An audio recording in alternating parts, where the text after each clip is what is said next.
Howdy, guys. How are y'all doing this evening? Hey. Hello. Brian, Keith, Greg. Looks like you're on the road, Greg.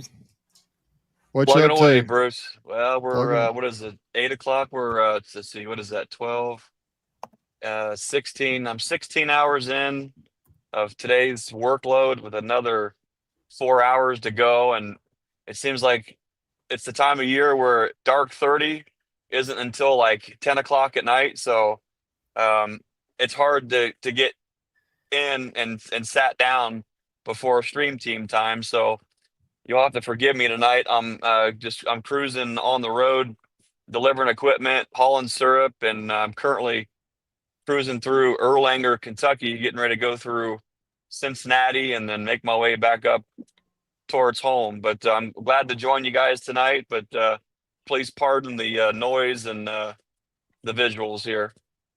Actually, you sound quite good, all things considered. I can't even hear any background noise really, so that's good. Okay. Of course, on here tonight we have our special guest, Keith Spillman, going to join us tonight. Thanks for coming on, Keith. Good to have you here. Thanks for having me.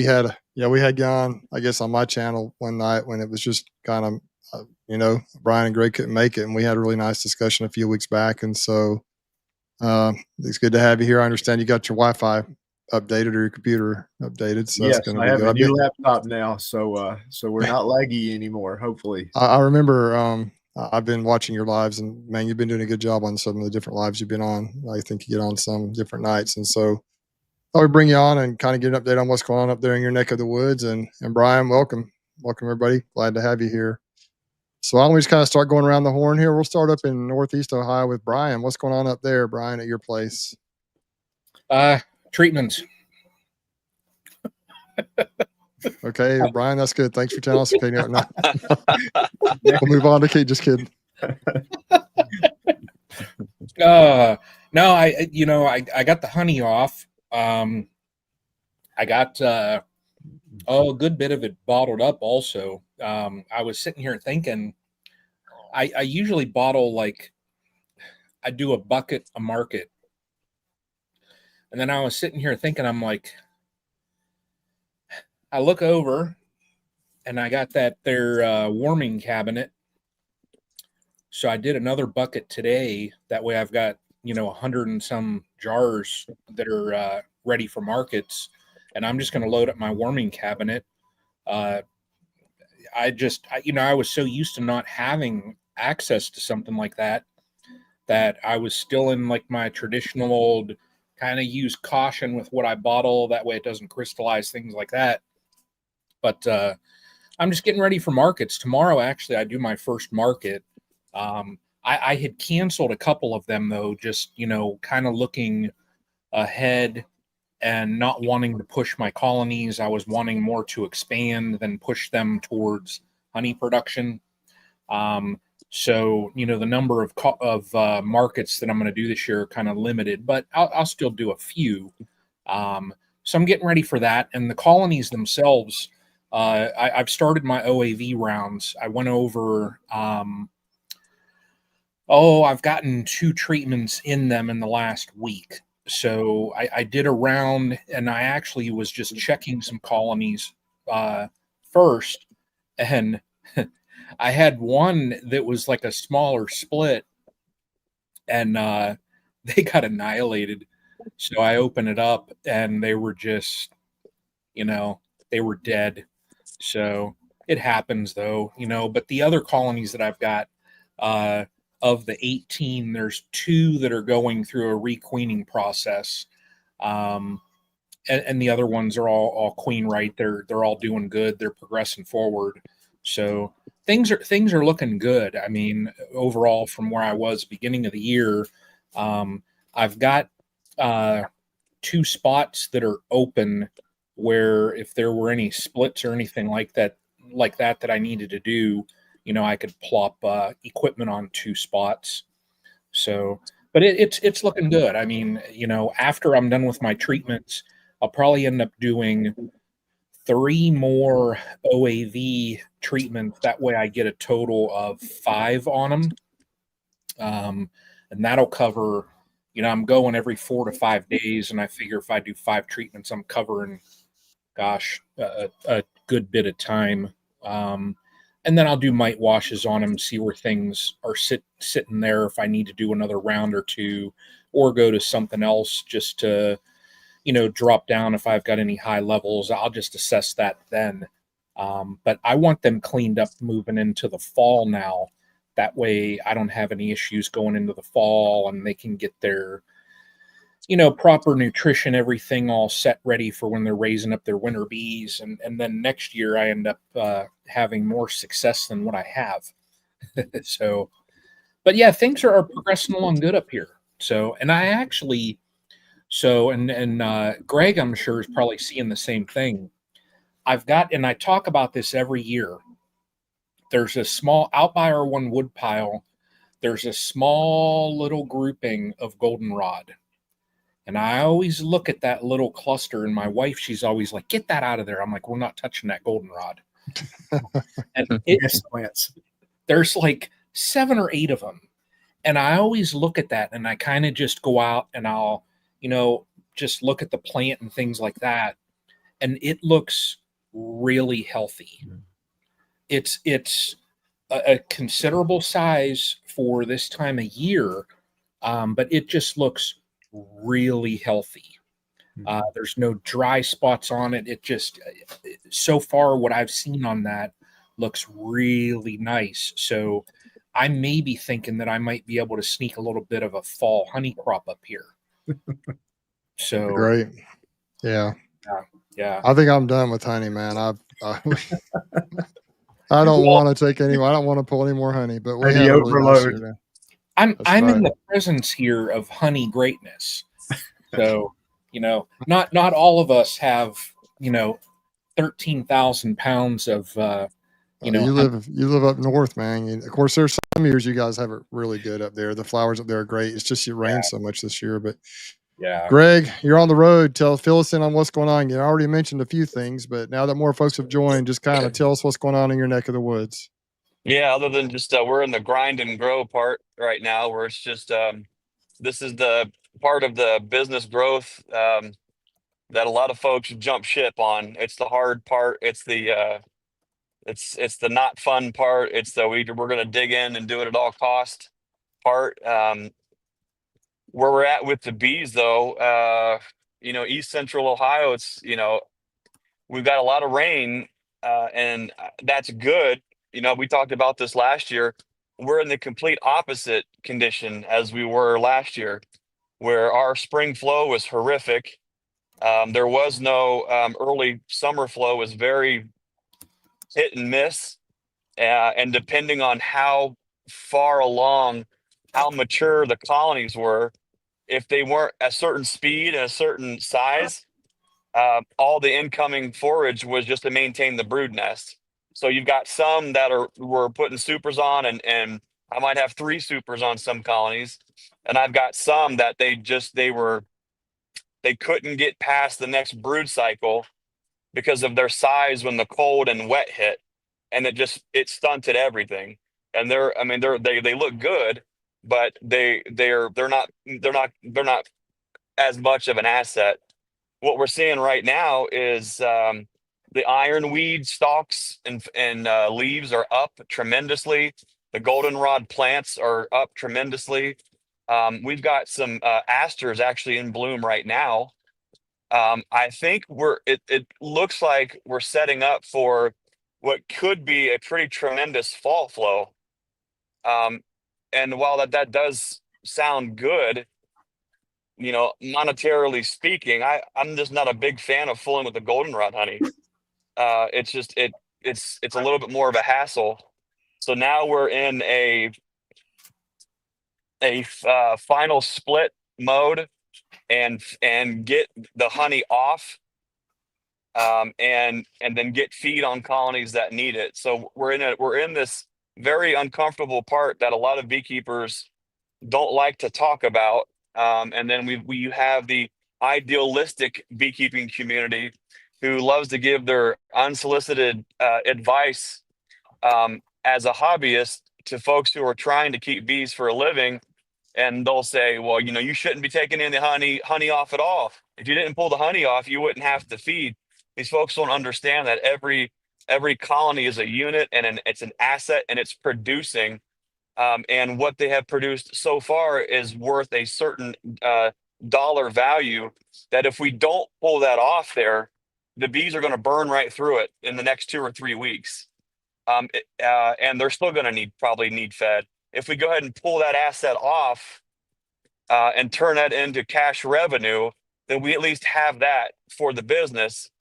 And then we can go to putting feed on. We're going to be looking like the next 4 weeks, we're going to need feed regardless, unfortunately. So that sets up the fall flow coming into the end of August, going into September, and possibly October. I think we're going to be able to fatten our colonies up for the wintertime and actually have nutritional pollen for them.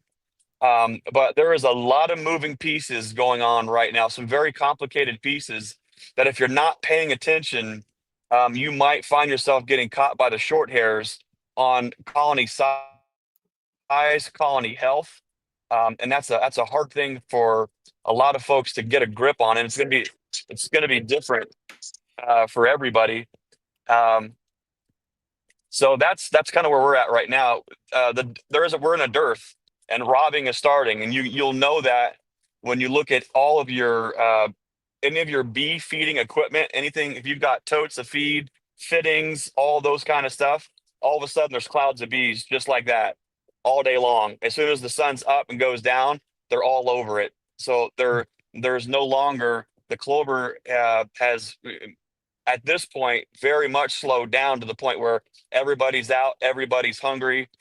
If we don't get our honey pulled off in the next 4 to 5 days, we're going to have just boxes of uncapped honey and colonies that are probably bringing that honey down to the brood nest to maintain. So it's a tricky spot to be in. I'm not complaining. We're blessed. God's always good. We're just working through where we're at with things and trying to keep the bees healthy, keep them moving forward, and then also keep the bee business healthy and moving forward.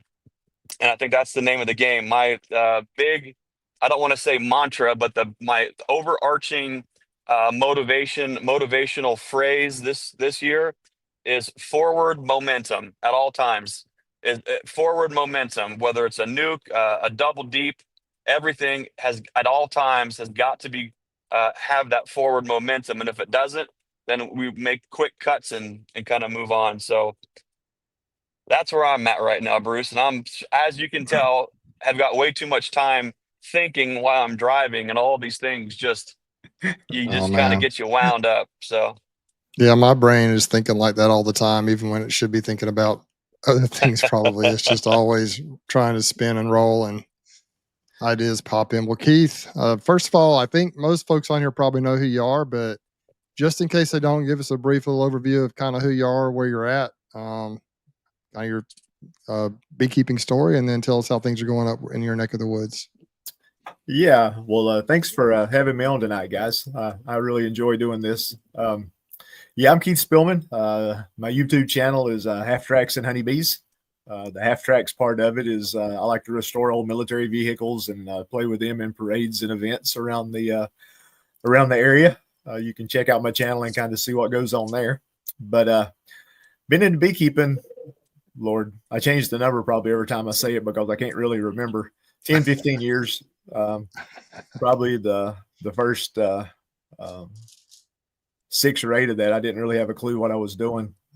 I'd buy bees and they'd die, and I'd make a little honey and buy bees and they'd die. And I didn't know what I was doing. I wasn't treating for mites. I didn't know anything. I didn't do any reading. And then finally a light bulb went off, started doing a little research.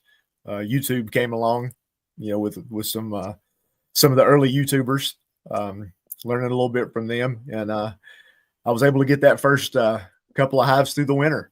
And then once I got those hives through the winter, things just kind of started falling in place. 2, 4, 8, 9, 17, 22. Here we go. So I'm up to, I think I've got 32 right now. I got up to 37 and I've sold a few. I came out of winter with 22 it wanted about 26, and I blew right through that. So that didn't work out real good. But hopefully I get down to 26 or 28 going into winter. That's kind of what I'd like. The year's been really good here. The weather's been great for us. The forage has been good, and I've made the most honey that I've ever made before. I won't be trying to make any more than that next year. This was enough, so we won't be shooting for any new records. But right now it's a lot like Brian's story up here for me. I've started my OA treatments. I just did the 3rd round yesterday. I'll do the 4th round Saturday. Do usually 5 rounds around 4 days apart, 4 to 5 days, according to how it hits, according to what the weather is, what else gets in the way. That's worked well for me. The only difference between kind of what Brian was saying and what I do, I use screen bottom boards with the pull out, I call them political signs, that corrugated plastic. And I pretty much go by my mite drops. That's something that I do religiously. 24 hours after each treatment, I count my mite drop so I can tell what's going on in the hive. Usually by the 3rd or 4th treatment, your drops are looking pretty good. You'll always have some outliers that are still dropping quite a few mites. And like Brian said at the end of it, if I do have those, I'll deal with those separately if I need to. But the hives are looking good right now. I've pulled most all of my supers off and have already got them cleaned up and put in storage. I think I've got 1 super on every hive. I'm going to be pulling those off probably tomorrow, the supers and the excluders. There'll be a touch of honey in them, but it won't be enough to extract. Probably just end up letting the ladies rob them out before I clean them up and store them. But also going to start doing some feeding here. Not that the hives, they don't need the feed. A lot of them are really heavy right now. I've got a little bit too much nectar in some of the brood boxes. That's something folks need to watch out for. But I've got some boxes of foundation I'm going to start trying to draw out while the hives are still strong. I've got lots of bees that are bored and don't have anything to do. Might as well put them to work. So I've got some syrup mixed up, pretty light, probably about 0.8 to 1, something like that. So be doing that probably tomorrow and Friday. So but yeah, things are looking pretty good here. No complaints. The hives are looking strong. Just got to keep them that way going into the fall. Keith, here's a question for you from Brian at Flower Street Farm Bees. He says, do you ever do a 48-hour mite drop check? I did that some in the beginning, but I've kind of just dropped back to that 24-hour standard, especially this time of year. I like to vent my hives pretty good as far as the screen bottom board, and I also run screen inner covers. So when I put obviously you slide the corrugated plastic sheet in when you're doing the oxalic acid treatment, so all the vapors don't come out the bottom. But I like to get those pulled back out pretty quick. So after 24 hours, I'll pull those, count the mites, and then just leave them out until I do the next treatment. So the 24 hours is kind of the standard that I'm used to. I know what I'm looking for there, and I just do it the same way every time. So that works well for me. Awesome. Well, down here in Southeast Alabama, a week and a half ago, I put in Veroxan strips in every one of my hives. I put in, I bought 900 strips and put in 895. So I planned it out just about right. And interestingly, I haven't been in them since. The bees are looking super strong. Got a lot going on in the family right now. So this past weekend, we had some things going on. I just didn't get in them. And frankly, I didn't want to. I was tired. So so that's kind of what's going on down here. I still haven't got my honey super stored. I just have not had a chance to do that. I have some of the ice crystals, the ENS ice crystals on order. The paradichlorobenzene or whatever it's called. You don't want to use the standard mothballs, but the paramoth is what that is. Basically, I've got that on on order, but it hasn't arrived yet. I ordered it last week, and so I gotta get those boxes stored. I hope we don't have wax moth issues already, but I mean, I'm just doing the best I can. So that's kind of where we're at here. I just went out and did something crazy though. I ordered 28 queens from Hawaii, so I'm gonna figure out what to do with them this weekend. Um, I do have. Let me tell you, I'm kind of glad I did this year though. I caught a few swarms, not very many, like 5 or 6. Two of them moved into the supers in the barn, and then I had a doctor's office that called me, and they had a couple of swarms outside their office one day. One moved into a box out by my house here, and I caught another one or two somehow, somewhere. I think I may have caught one there at the bee yard, there in Midland City. But I kind of turned that into just a yard, that's where I take them, like a quarantine type yard.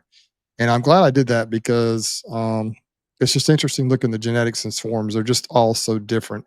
And I'm kind of learning some things about when I first started beekeeping. That's what I did. I just mainly used it. I caught local bees, swarms, whatever. And they've got different personalities. They're different. They're all different. They're so different. And one of them has turned into a devil hive. It's one of those mean ones. They did build up and get a super honey off of it, but that girl is going to be found and she's going to be terminated either Friday or Saturday. As soon as I can get in that colony, and there's going to be a new hula dancing queen in there right away. So mainly I bought the queens for 2 reasons. Last year I did this, and my last year's strategy worked really well. So I bought some in the summertime and I made some splits, but last year's splits, some of them weren't strong enough. And so this year I'm going to try and make whatever splits I do stronger. But really, I want to just go through and find some of the weaker ones, some of the ones that I've kind of identified as being a little bit too feisty or spicy, or they're just not real productive. And I plan to replace them if I find some weak queens, and then whatever I have left after I go through a couple of bee yards, I'm going to make splits out of. My northern 2 bee yards do have quite a few empty pallet slots. I'm trying to kind of get them full. Let's see. Stan Gore has a question here, and kind of getting off topic. Let's see, Stan, where'd it go? He says, "How do the Hawaiian queens during the spring honey flow?" Stan, they do awesome the year round. I mean, they do build up throughout the year. They put a lot of bees in there. And as soon as there's any kind of flow, they just start packing it in. I mean, I have no complaints. The only complaints I might have, which isn't really much of a complaint, is that they do require, you have to treat them. They're not super mite resistant, but hey, I don't care. I'm super excited that I've got queens the bees are nice for the most part, and they're real productive, and they've been really good to me. I've been pleased with them. So anyway, so that's what we're going to be doing this weekend. I've got to figure out what to do with them. I really don't want to do anything. I'm so tired and just kind of a little bit. I'm not super burnt out. I don't think. I'm just tired. I'm fatigued. We got a lot, like I said, we got a lot of things going on with the family too. Kids moving from place to place, with grandbabies here and there, and just a lot of family.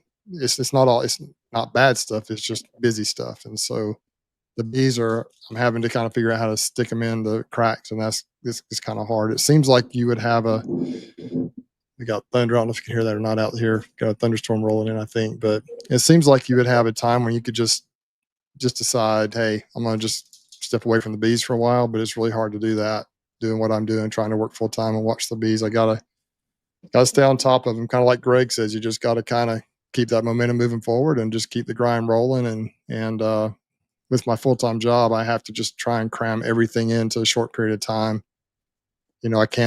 I've got to just, when we harvest, it's all got to be done like in 2 days. When I do treatment, it's all be done in 2 days. And so everything's got to be done really quickly. I can't just go like 1 yard one day and 1 yard the next. I have to kind of get it all done. And so I'm not complaining. I love it, but it is it's quite the intense thing for me almost all the time. But I do love it. If I didn't love it, I wouldn't do it. And even though I do get tired and I complain sometimes, I would hate not to have these critters to look after. So that's what we're doing down here, and we'll kind of revisit that a little bit later, probably. Well, Eric's on here. Okay, Eric's in here. He can't treat mites in 2 days. Eric, I use Viroxan strips, which is an OAV, which is oxalic acid. So it's a 6-week release, and I used it in the spring. It worked pretty well for me, so I'm using that again. So OAV, obviously, you got to do it over several weeks, and this works well for me. I think I'm going to try it, and then I'm going to check them again in September, and we'll address that issue. We may do something else then. But anyway, Eric says you can't treat in 2 days. That is true. You can't do it just in 2 days if you're using OAV. So anyway, that's moving on. We've got a lot of people in the chat here. We have 149, 150 right now, which is awesome. And a lot of names I recommend. There's some names in here that I haven't seen in a while. Spirited Toad is one of those. That's my buddy Eric. He lives not far from me here, just across the line over in Georgia. And so good to see Eric in here again. Whenever he comes in these chats, he's always active, and we appreciate him being here as well as all the rest of you. So many names I recognize and some I don't recognize, and so we appreciate having you here tonight, everybody. Also, we're going to kind of the topic tonight is basically summer beekeeping tasks, or you might say tips and tricks. It's just summer beekeeping basically, and so that's kind of what we've already addressed that a little bit, what we're all doing. But if you have any questions are fine, but particularly on that topic, kind of what to do at this time of the year, or any recommendations, anything you might want to ask us, we'll do the best we can to answer it. If you put the questions in all caps, it's easier for us to see them. And if we miss one, we apologize. Sometimes it's hard to get to everything, but I am starring these. So there were some early questions that came in we haven't answered yet, but we'll try and get to stuff as we move along. We just appreciate everyone being here, and we hope you enjoyed the chat tonight. I guess, what are the tasks? What are the critical tasks to do right now? Greg, what would you think the most important thing to do? Obviously, this is one thing about beekeeping that I think new beekeepers may not understand as much as those who've been in it for a while. And even we're all still trying to learn, is that at different times of the year, people are doing the same, different tasks, depending on where you live, what the conditions are where you're at, sometimes even the type of bees that you have. Everybody has different tasks they're doing at different times, but there is kind of a pattern, I think, that's fairly consistent of caring for bees. Obviously honeybees make honey. Obviously they make baby bees. They do all the things that bees do.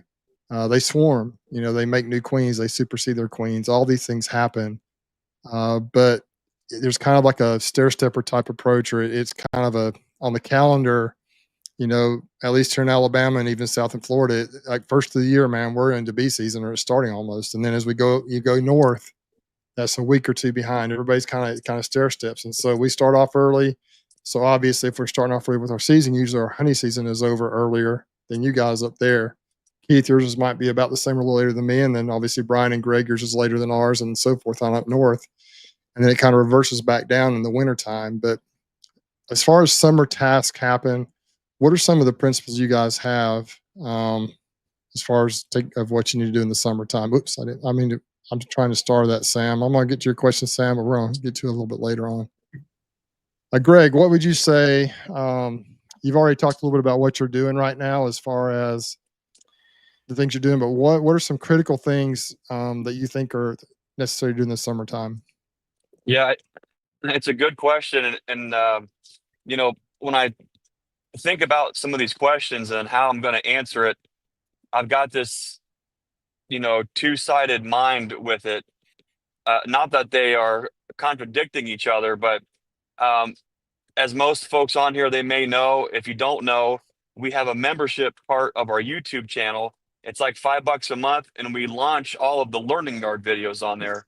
So the things that we talk about in the shop and then in the learning yard, we feed right to that. And so half of my mind right now is always focused on, giving this information to brand new beginning beekeepers. And then the other half of my mind is, well, what am I doing right now in our operation? And it always aligned, but sometimes that execution and the operational side is completely different. What I would say right now for anybody, it doesn't matter if this is your first year or your 10th year, at least in my neck of the woods, if you have not had a serious conversation with yourself about pest management, you're already too late. And what I mean by that is, in the beginning of July, we're already readying for wintertime, and we're starting to look at our colonies in a new way, to where rather than looking for all this growth and harvest, we now have to accept the fact that we've hit the bell curve for growth with a lot of these colonies, to where they're going to have a prolific abundance of brood or honey. And the number one thing that I think is so hard for folks to get a grip on is they're having a hard time understanding the cycle that their colonies are in, the growth cycle. And because of that, it's preventing them from making a good call on what to do next for pest management. The number one thing that I think a lot of folks should highly consider doing right now is getting in there and doing some mite washes and creating those baselines to where your bees are right now. You might get in there and find that they are beautiful. They are squared away, and they don't need any extra help as far as mite treatments and things. Like, I hope that's what a lot of folks are finding. In the learning yard, that's exactly what we're finding. On the packages and things that we installed, we're finding 0 or 1 mite, not percent, but 0 or 1 mite out of 300 to 3 to grow. Some of them need a little bit of feed to keep doing that. But if we were to wait until the end of August or September to start doing mite checks and things were getting out of control, you are so far advanced, viruses are already present, and you have a latent effect that happens over those next 30, 45 days at the worst possible time. So right now, I would highly encourage folks, do a mite wash, understand what that number means, and put a plan together to your call to action for me is going to be, if our numbers are at 1.5 or 2%, we've really got to start putting that plan in place. If it's less than that, we can keep cruising and doing some light treatments with oxalic acid vapor and things of that nature, just to keep these numbers pinned back, to keep them static until it's more appropriate to use a different type of a treatment. For us, this is not, formic acid is not appropriate. Apagard, not appropriate. Both are nowhere close to being the right kind of treatment for right now. So if you don't have high mite counts, it's no factor, no big deal. If you do have high mite counts, you've got to know that now and put a plan together, knowing the limitations on weather, honey harvest. Do you still need brood to grow? So get in there and get those numbers and create that baseline so you can put a solid plan in place. Awesome. Keith, what do you think are some critical tasks for right now?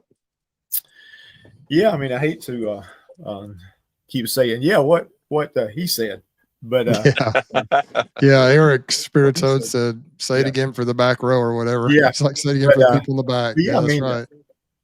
Beekeepers we're always kind of working at least one season ahead. What we're doing now is to set the bees up for fall, and for spring of next year. What's going on right now is too late to fix the moment. We're working on weeks and months away, but like Greg said, you got to get in there and see what you've got, and then deal with it, because you want strong bees going into fall. So you got those fat winter bees, and you'll pop out of spring and different times next year. Like you said, Bruce, you guys, y'all start playing with bees January. Y'all have a lot of beekeeping before you ever start making honey, where it's kind of different for me. I pop out, I start playing with bees late February, early March, and I pulled my first honey in April.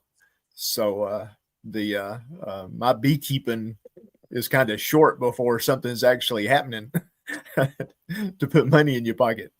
But that's right. But yeah, to me right now, the mite treatment is the big thing.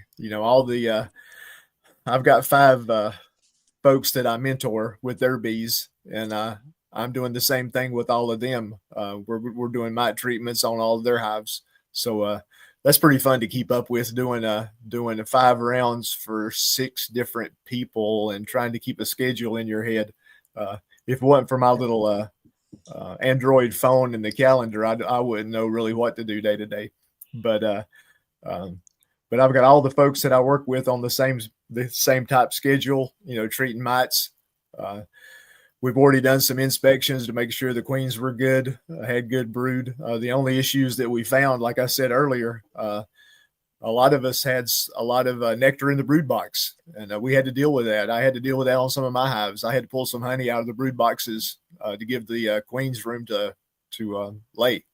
So, you definitely don't want to be squeezing your queen off this time of year either. You want lots of bees. So make sure your queens or your hives are as they should be. A lot of us, once we get into honey season, we're not doing any inspections. Once you got super stacked on the hive, you don't unstack 3 or 4 supers to get down into the brood box and tear everything apart and then put it all back together. My hives, once I got into March and April, put the supers on, I really didn't check the for queens or see what was going on in the brood area till way over into probably June. So but yeah, you need to a good hive check is probably in line right now to make sure what you got coming out of honey season. So to make sure everything is as it should be. And with the summertime, man, you're going to sweat a lot. Take care of yourself. That's true. I keep several changes of clothes up in the shop. Keep lots of Gatorade and water. I've got a big fan that I can sit down in front of between when I take a break. You put your wet clothes outside, and hopefully it dries a little bit before you need it again. But yeah, it's tough working bees this time of year when it's 90, 95 degrees and you're throwing on your long sleeve bee jacket and your veil and your little pot of fire and going out into the bee yard. It's not the fun time of year, but the things we do are very, very necessary. Yeah, I agree with, I would say what you both said. I agree with that. It's just a critical time of the year. I noticed when I was going through my hives a week and a half or so ago, they looked really strong overall. And if I came across one that didn't look strong, then I dove down. I mean, I was going through them enough to be able to see. I wanted to, in every hive, I wanted to kind of make sure they had food, make sure they had brood, look for eggs, the things you do, and make sure there's a brood nest in there and everything. But you could almost tell as soon as you pop the lid, because now all the honey supers are off. You could almost tell as soon as you pop the lid on the hive that something's wrong. If it's a hive that's not healthy. And so we were just ruthless. I was ruthless. If we found some that were not healthy, there were some that were very just minimal in population.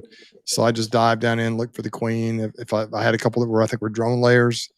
A couple, I think that were basically, maybe they had superseded or not replaced the queen. Maybe some that had swarmed recently, although that's very rare this time of year. But I just basically was ruthless with them. I just took those boxes. I just stacked them on another hive that might have been a single deep that was strong, and we just moved on with it. So there's no reason right now, at least with the strain of bees that I have, or really any strain of bees right now here in Alabama, should be wimpy. They need to be strong right now because they've just, we just went through the honey season when they should be at their peak, and they have the foragers haven't died off yet, or we haven't been in too much of a dearth yet. I mean, we have been for a few weeks, but there's still a lot of bees in there.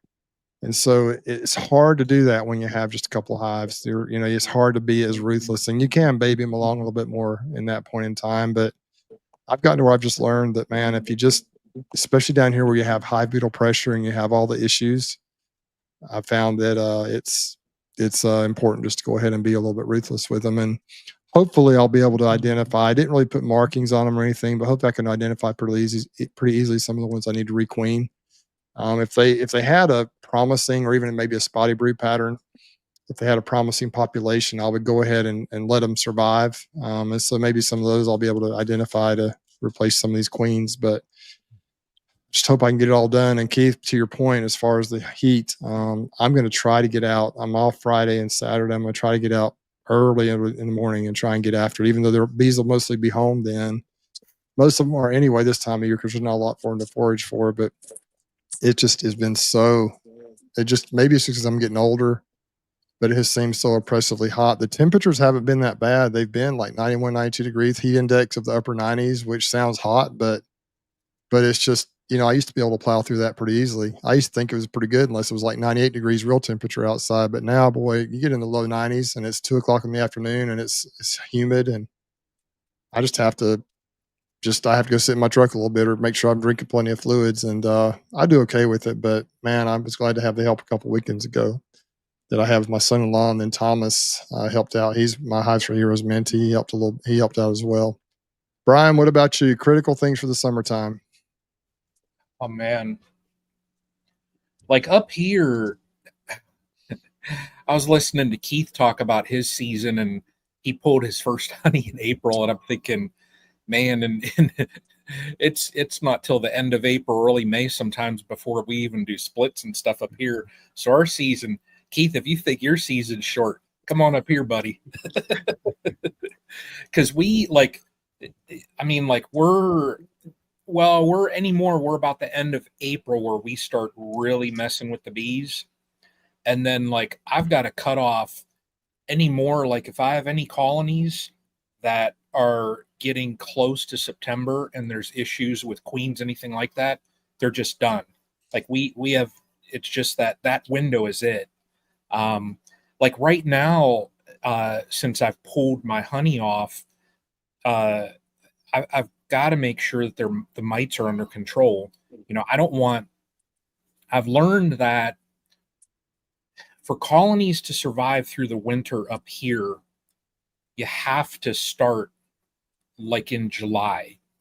You want your colonies healthy so that the bees that are going to produce your winter bees are healthy. You have to start early. If the bees that are feeding your winter bees are sick, not performing well, then your winter bees are not going to perform well, and then they're just going to end up dying out. You're going to end up here. It's going to be February, March. You're going to have dead colonies. So you have to start early. And I didn't always understand that. Trust me, I didn't always understand that you can't just look at the winter bees. You've got to go even before those, and you have to ensure that those bees are healthy.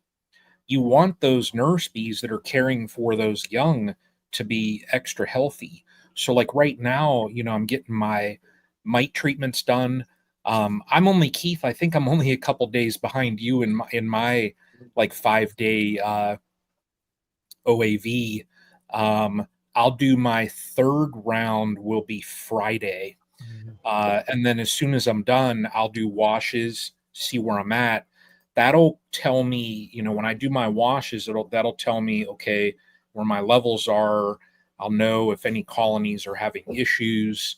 And I haven't up to this point, I've been trying to step back on some of the tasks that I do, as far as like different supplements. But I will put on here very shortly the Bee Bites by Strong Microbials, just because I want to get that into the colonies here fairly soon. I ended up, I got a block of it. I didn't get just like the individual bars. I just went and got a big block of that stuff. So I want to do, a couple rounds of that in them as well. That way their gut health and everything is up to par. But, you know, it's so key. I found this time of year here, you got to keep an eye on them. And also, I mean, identify, are there any issues with queens? If there's queens that are failing, they've got to be taken care of here shortly, just because I don't want, and I've learned my lesson on this. I've learned that if I've got queen issues late August going into September, yes, they can make a new queen, but where every single time where they fail is come February, March, because they did not have enough time to lay up the winter population, they die off because the cluster size ends up shrinking. And then you go in there just to check them and how they doing. Do they need more fondant? And you find this little like softball size cluster frozen dead, you know. So you got to make sure that things are taken care of sooner than later. Anymore, I'll tell you, like, I don't want to mess with any queen issues past probably mid-August anymore. I just don't want to do it. And if I have any problems, they're going to get combined with another colony. I'll just divvy out the resources. And I've learned that also. I used to, years ago, I wanted to save every bee. And I would try everything and anything to save a colony. And it didn't click in my head that there was, you know, if there's a failing queen, what am I going to do for it? Can't do anything about it. So I've learned that I might as well divvy up or redistribute the resources from that colony elsewhere. And then I'm going to give those other colonies that are not having issues. Maybe they're lacking a frame or two of stores, and well, I can drop a frame in there and ease their struggles a little bit. So I've learned that through the years. But right now, like it's such a critical time up here in Ohio because in 2 months from now, where are we going to be? Yeah. And in 2 months' time, think of, like I saw Tom saying earlier, we've only got 4 or 5 brood cycles before we're smack dab into the fall. So if you go 2 months' time, and then we're into September, and then the clock is ticking at that point. So all of the time, like from now until really the ending of the year, I mean, it's so critical that you get in there and make sure that you assess things, make sure your colonies are moving in the direction you want them to. Yeah, I think that there's been a lot of wisdom in the last few minutes already on this chat. I think a lot of people, and I was guilty of this for sure, when I was a new beekeeper, I just had no clue. I think most of us really don't. And the importance of right now, whether you pull the honey in June or whether you pull it in August, July, August, when you pull that honey off, you gotta get in there and get those. I think the common theme is the mite treatments. You got to check for mites. You got to make sure you get those mites under control, because as Greg mentioned the term viruses earlier, the importance of the viral loads, man, and you guys too. It's like, if you're like, was it you, Keith, or Brian? I think said if the bees are sick, if your bees that are feeding the winter bees, as they're being raised are sick, then those bees are going to be sick, and you end up with a problem. And so there's so many things that can happen. I think, and when I lose a lot of my bees, typically is this time of year, July, August, September. Then usually they kind of stabilize through till the spring, but such a critical time of the year. Down here, we have a lot of, year in and year out, a lot of mite beetle, a lot of hive beetle pressure, as well as the mites, of course. And I think it kind of combines into a perfect storm at times. Combine that with queens that can fail this time of year, along with the dearth and the population going down. A lot of things, it's a perfect storm. So I also have seen people here in the comments talking about how often to inspect the colonies. And some people say every week, some people say 10 days, every 2 weeks. It depends on the treatment you're using, depends on what your philosophy is on that. Right now, I've went through them pretty good about 10 days ago or so. And then I put the extend released oxalic acid treatments, the Viroxin, in there. And I really don't plan on going in them much unless I'm, going in for a purpose. Like, for example, this weekend I've got 28 queens to place.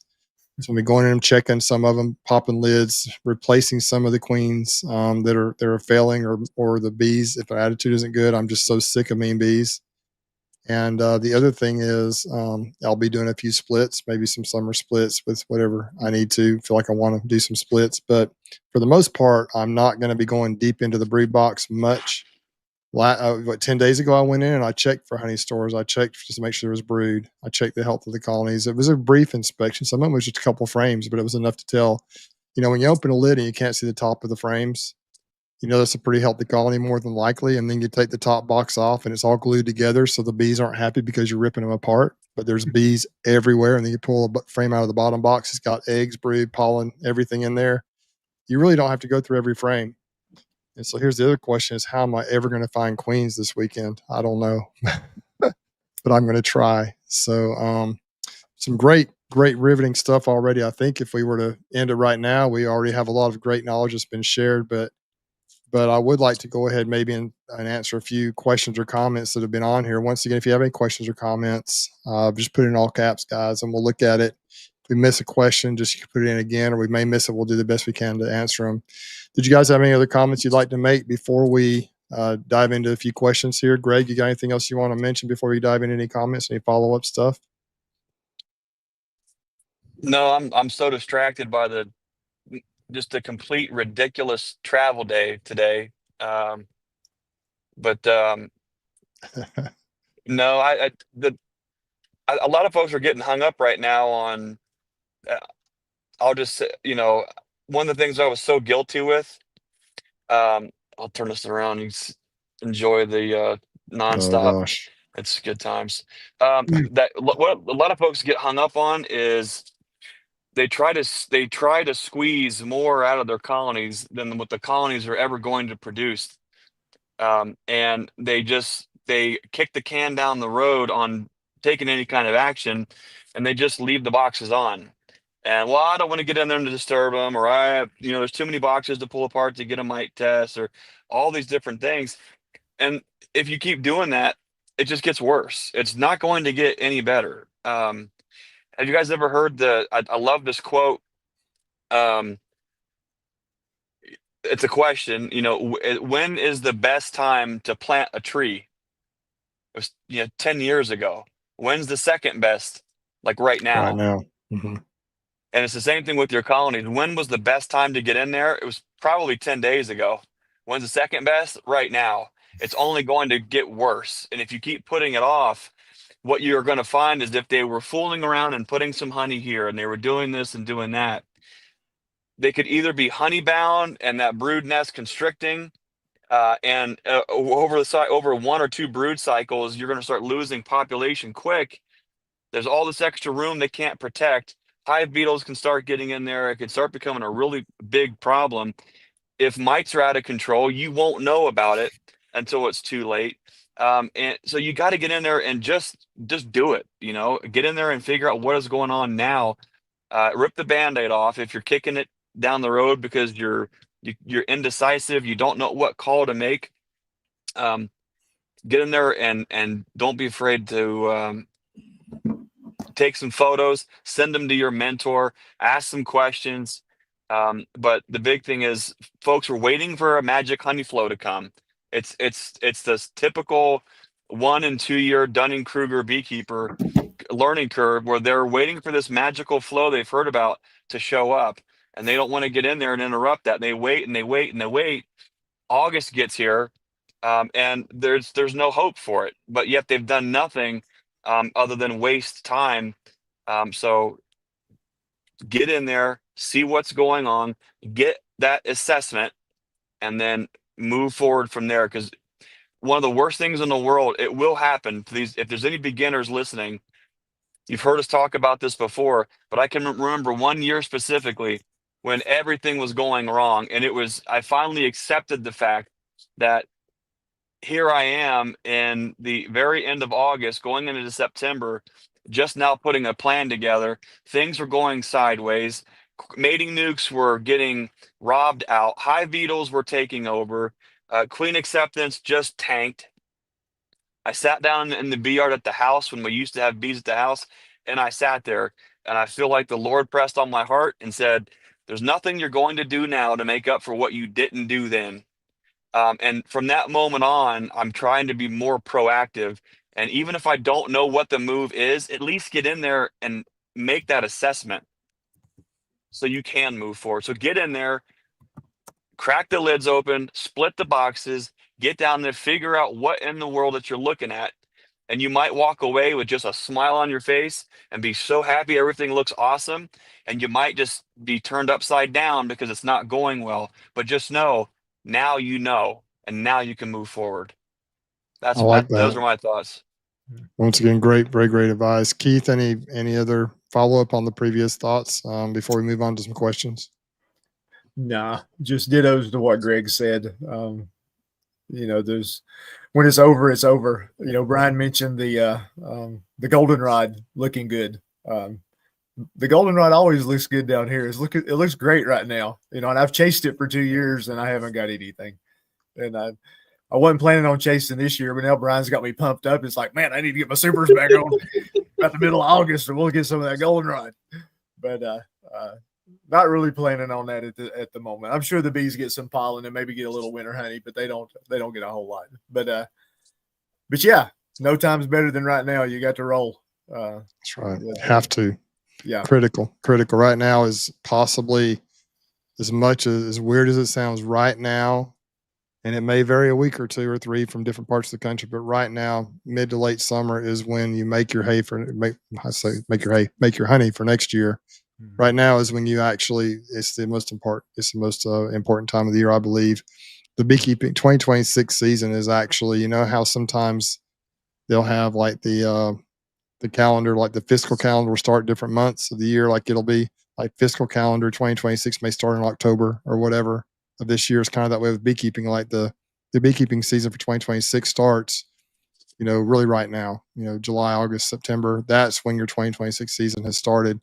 You know, it kind of, when I get on my videos, sometimes I'll say beekeeping season is here. Well, what that means when I say that in the wintertime or early spring is, hey, it's game on now. Now it's time to really start moving forward with the honey, start doing splits and things like that. This fun time of the season is starting. But in all reality, 2026 is starting right now. So it's super important. And I understand that in some parts of the country, maybe up north, maybe you haven't pulled your honey yet. But whenever those supers come off, you need to get on it right away. So super critical. Brian, you any more thoughts before we answer questions? Not really. I have nothing. Been a lot of great stuff said, and both in the comments too. I've been reading the comments, man. People have had a lot of good things to say actually in the comments section. So never hesitate to put ideas or questions in the comments section.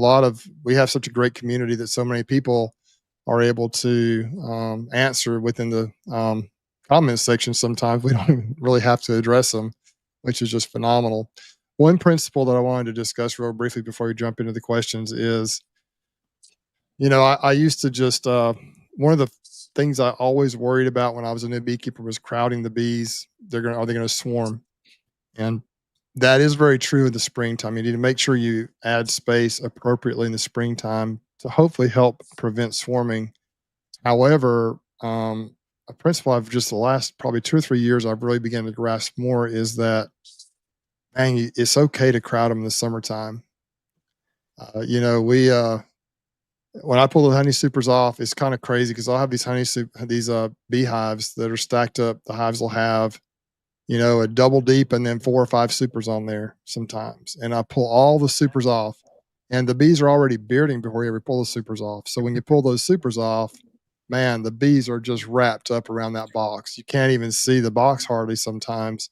And so people are like, oh my gosh, you know, they might be thinking, what are you going to do? They're going to swarm. But what I found is, since I've been doing that, especially really almost ruthlessly the last couple of years, we pull the honey supers off, pull that queen excluder off, put the lid on, don't add any more boxes typically.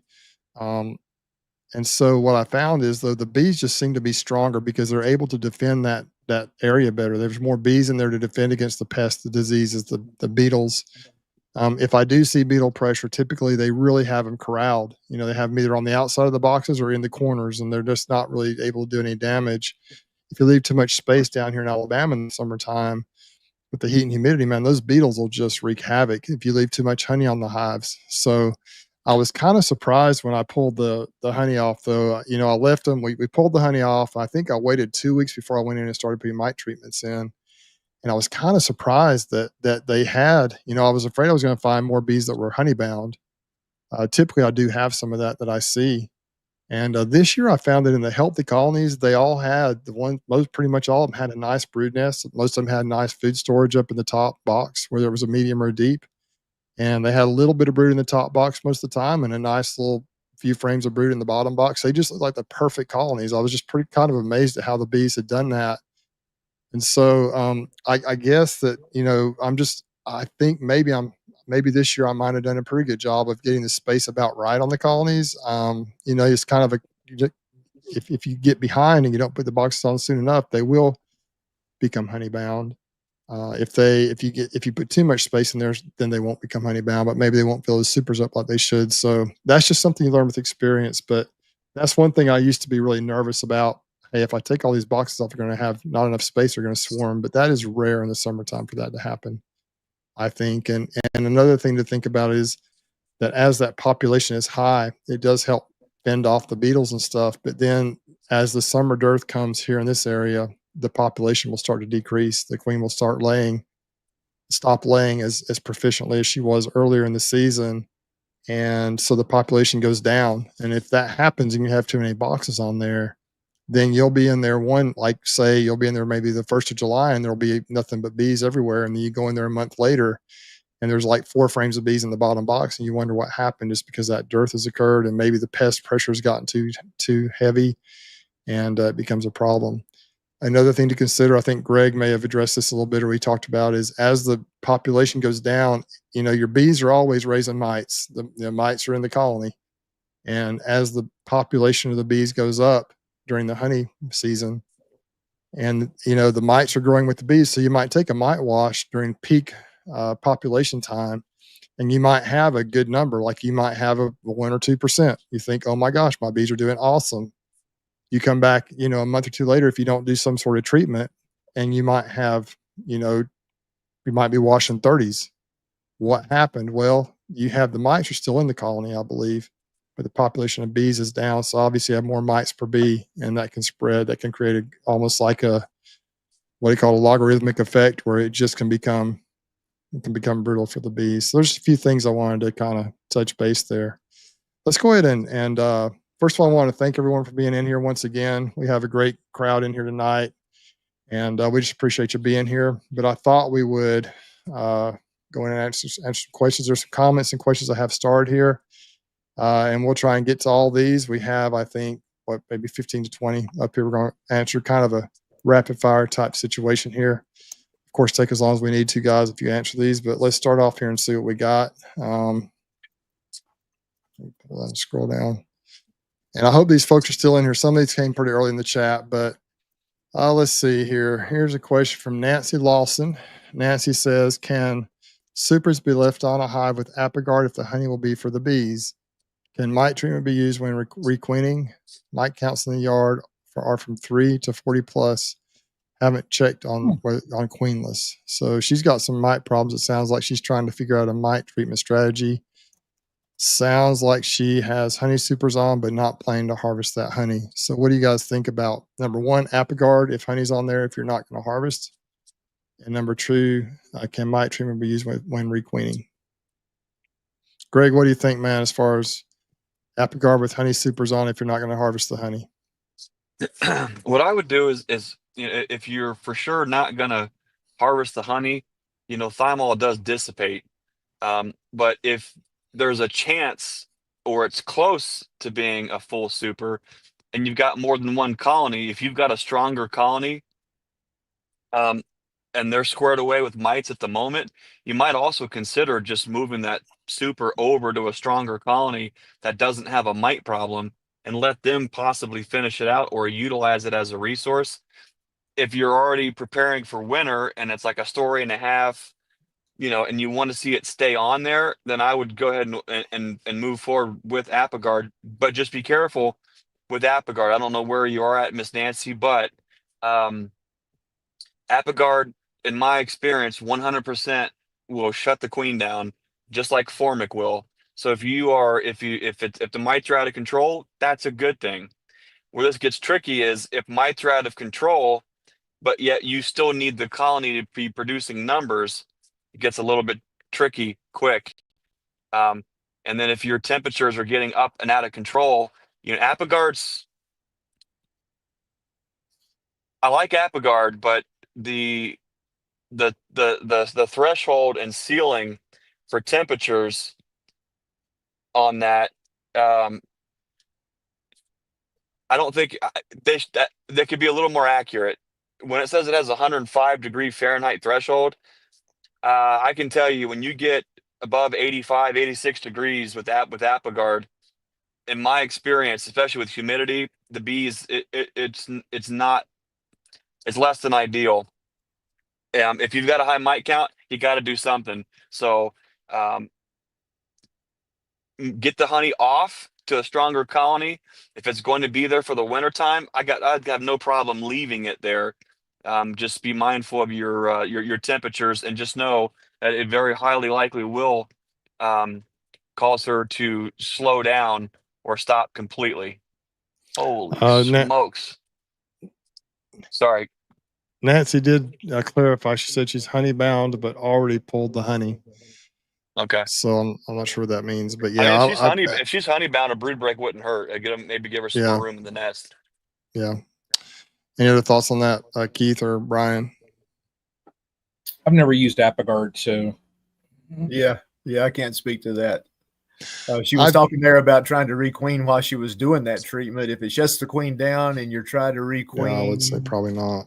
Yeah, I'm not sure that's a good plan. Another consideration with Apagard is, and this is what I've done because it does get pretty hot down here. Both of the times I've used Apagard, it was like in the maybe early fall time frame, September, early October, which might be a little bit late. I'm not sure. It worked well for me last year.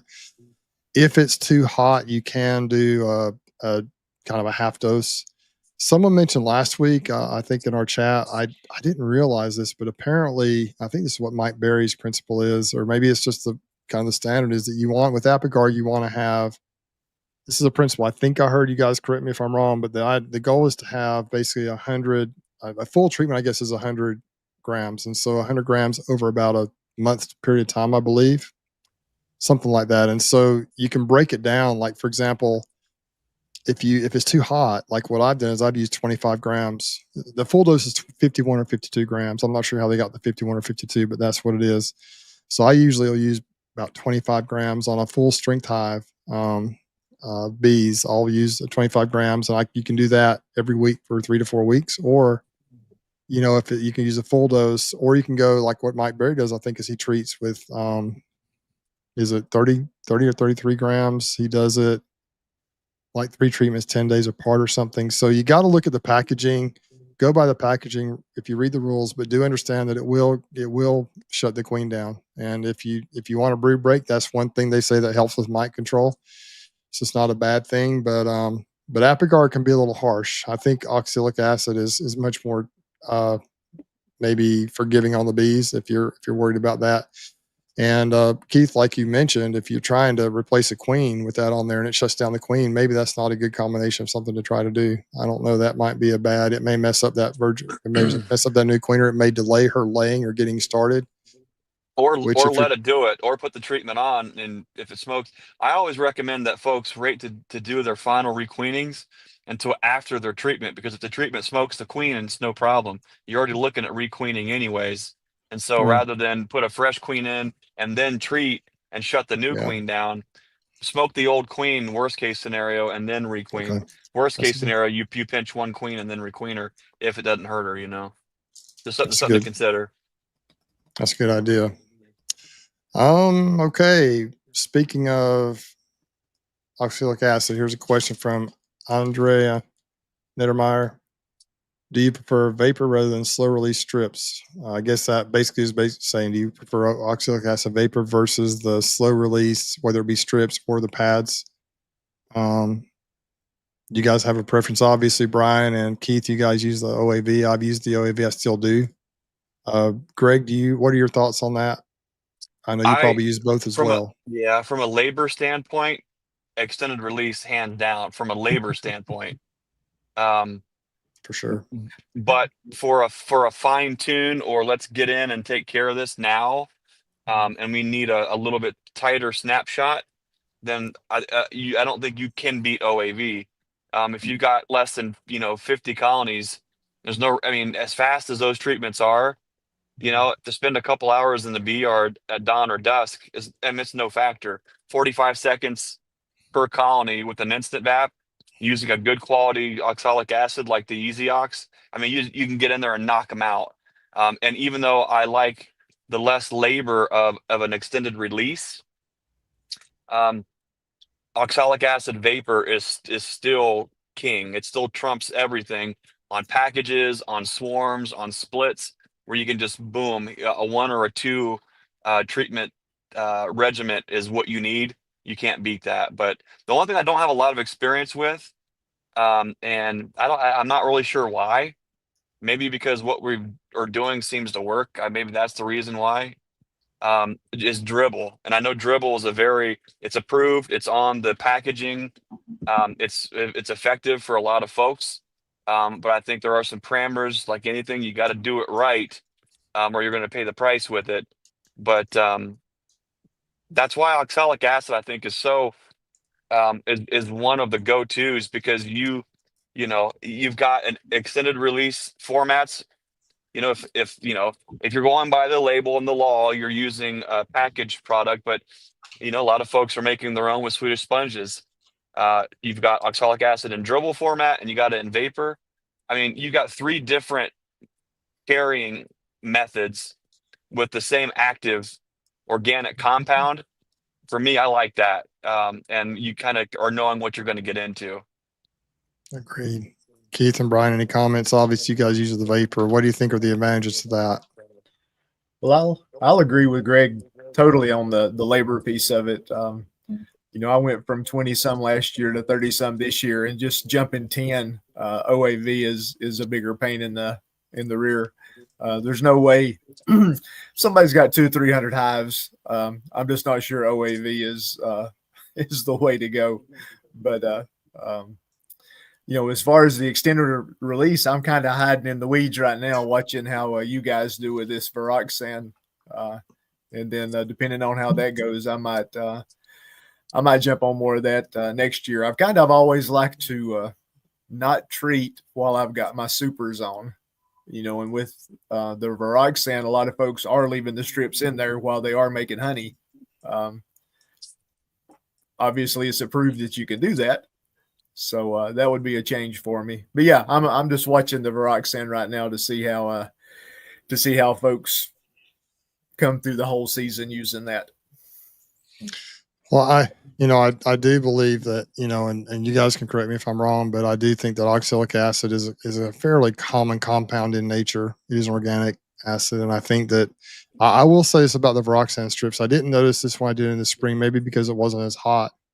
But the bees don't like it very much as far as when you put it in. You know, if you put like formic or something in, the bees or Apagard, they all just like, it runs them out of the hive. It didn't do that really, but there was the bees would actually kind of abandon that area for a while. And so I do think it's a fairly mild treatment, but those Viroxan strips do have a little bit of an odor to them, a little bit of it. So they do have a little bit of strength to them. So I'll be interested to see when I go in this weekend how the bees, if they're kind of just back all over it, like it's not even there. Like that's what happened in the spring. Like you didn't even know it was there. It was almost like oxalic acid vapor. Within a few minutes, the bees were working it. They were all over it, no problems. Of course, didn't go right back in a few minutes later, but they didn't seem to have the effect on them it did in the summertime. But so yeah, to me, it's just a convenience thing. And in the wintertime, I will do OAV. I'll just, you know, I'm not getting into much in the wintertime, like Thanksgiving time through the first year, like 5 to 6 weeks in a row. I'll hit them all with OAV. I've got 2 instant vaps, and I just go from hive to hive real fast, hit them pretty heavy, and that cleans them up pretty good. But just this time of the year, it's so hot, and there's a lot of brood, and I just feel like an extended release, if it can at least drop them a little bit, hopefully it'll knock the mites way down, or at least hold them steady or decrease them a little bit, just kind of keep them from exploding, and hopefully it'll knock them down. I'm happy with that because last year I used Apagard, and it did work on a lot of colonies, but some colonies it was like as if it wasn't even there. They just exploded in mites. And so I thought I'd try something different this year. Brian, any thoughts on that? No, I'm about the same as you guys. I mean, I traditionally use OAV. I have an instant vape. So as far as time, like Greg said, I mean, you know, when I've done my 2 rounds so far, it almost takes longer for the darn unit, you know, when you very first power it up. Yeah, it goes than fast. what it takes just to go through the first few colonies. Just because, like he said, I mean, you hit that plunger, and within a minute, you're done and you're going on to the next one. I did use Viroxan last year. It kept my mite levels. Now, last year, my mite counts, I never had a wash that was over 3. So I never was in say an emergency situation, but my mite counts when I did use Viroxan, they never went up. So it maintained them. My whole entire reasoning of using Viroxan last year was I did not have the time to, even with the number of colonies that I had, I did not have the time to go over every 4 to 5 days and do a treatment. I was looking at my schedule and I'm like, this is just going to be impossible. So I did the extended release. Yeah, it's just a time thing for me too, man. When the older I get, the less, especially in the heat, the less I want to really be out there just sweating in them. I mean, I know I have to be out there some, but it's just so much easier I'm overwhelmed right now thinking, how am I going to get these splits or get these queens placed? And then also I got to try to get my honey super stored.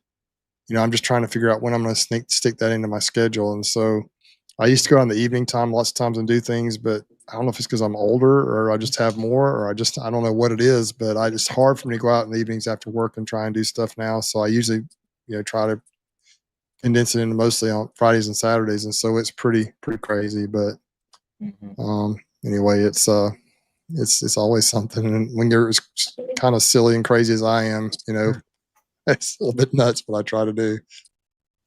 Next question. Go ahead. Goggles and a respirator when it's 90 degrees is great too. Yeah, for sure. Brent Wells. Yeah, if you wear glasses like I do, if they fog up, I don't do it. I don't use OAV much in the summertime, if at all. Maybe if I go really bad colony, I might do it. But Brent Wells says, is too much nectar a problem because of robbing? I guess he was asking why is too much nectar in the colony a problem?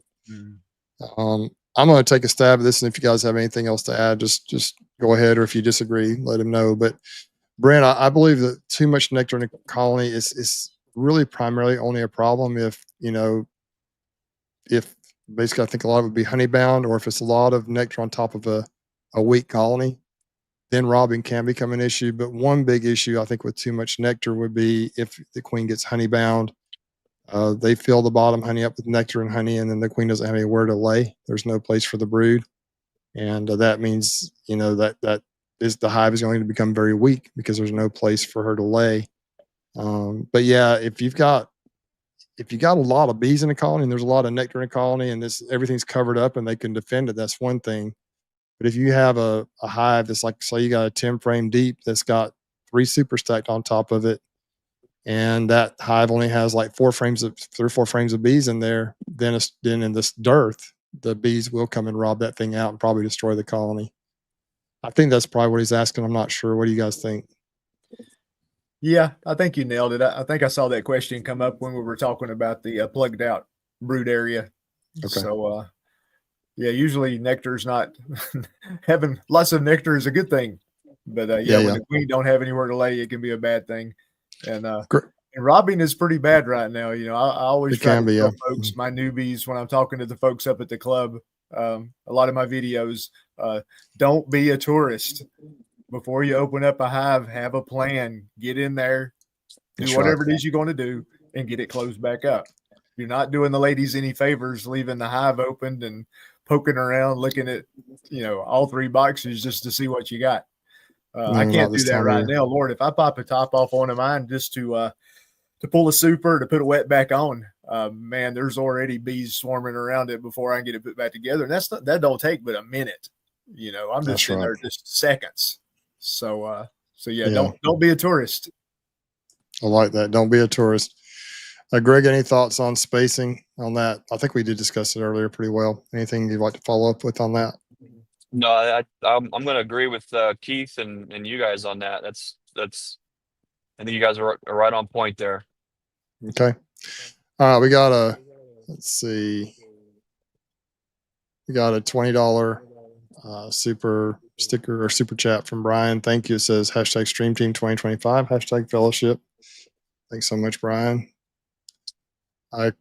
Kevin, Bees in the Abyss, thanks so much for the $20 super chat. He says, thanks for all the great info and for Keith's random silliness. I agree, man. Thanks a lot for being a part of our community. Sam Mixon says, Mr. Bruce, you need to cowboy up and get the job done. Your honey tastes very sweet and delicious.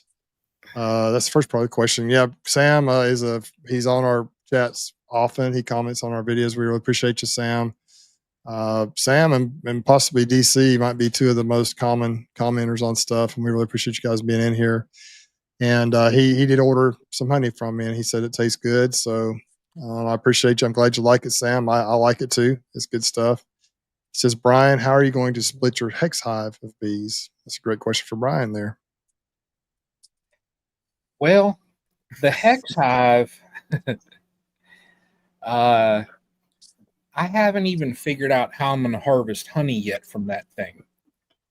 I probably am going to end up I know in the moving towards the future, I'm probably going to have to create some type of a jig so that those frames will fit into a deep frame so that I can use a standard extractor, because I don't want to crush and strain every time I extract from that thing. It just, that thing has performed exceptionally well. So for the amount of frames that I would have to pull, you figure each box has 15 frames.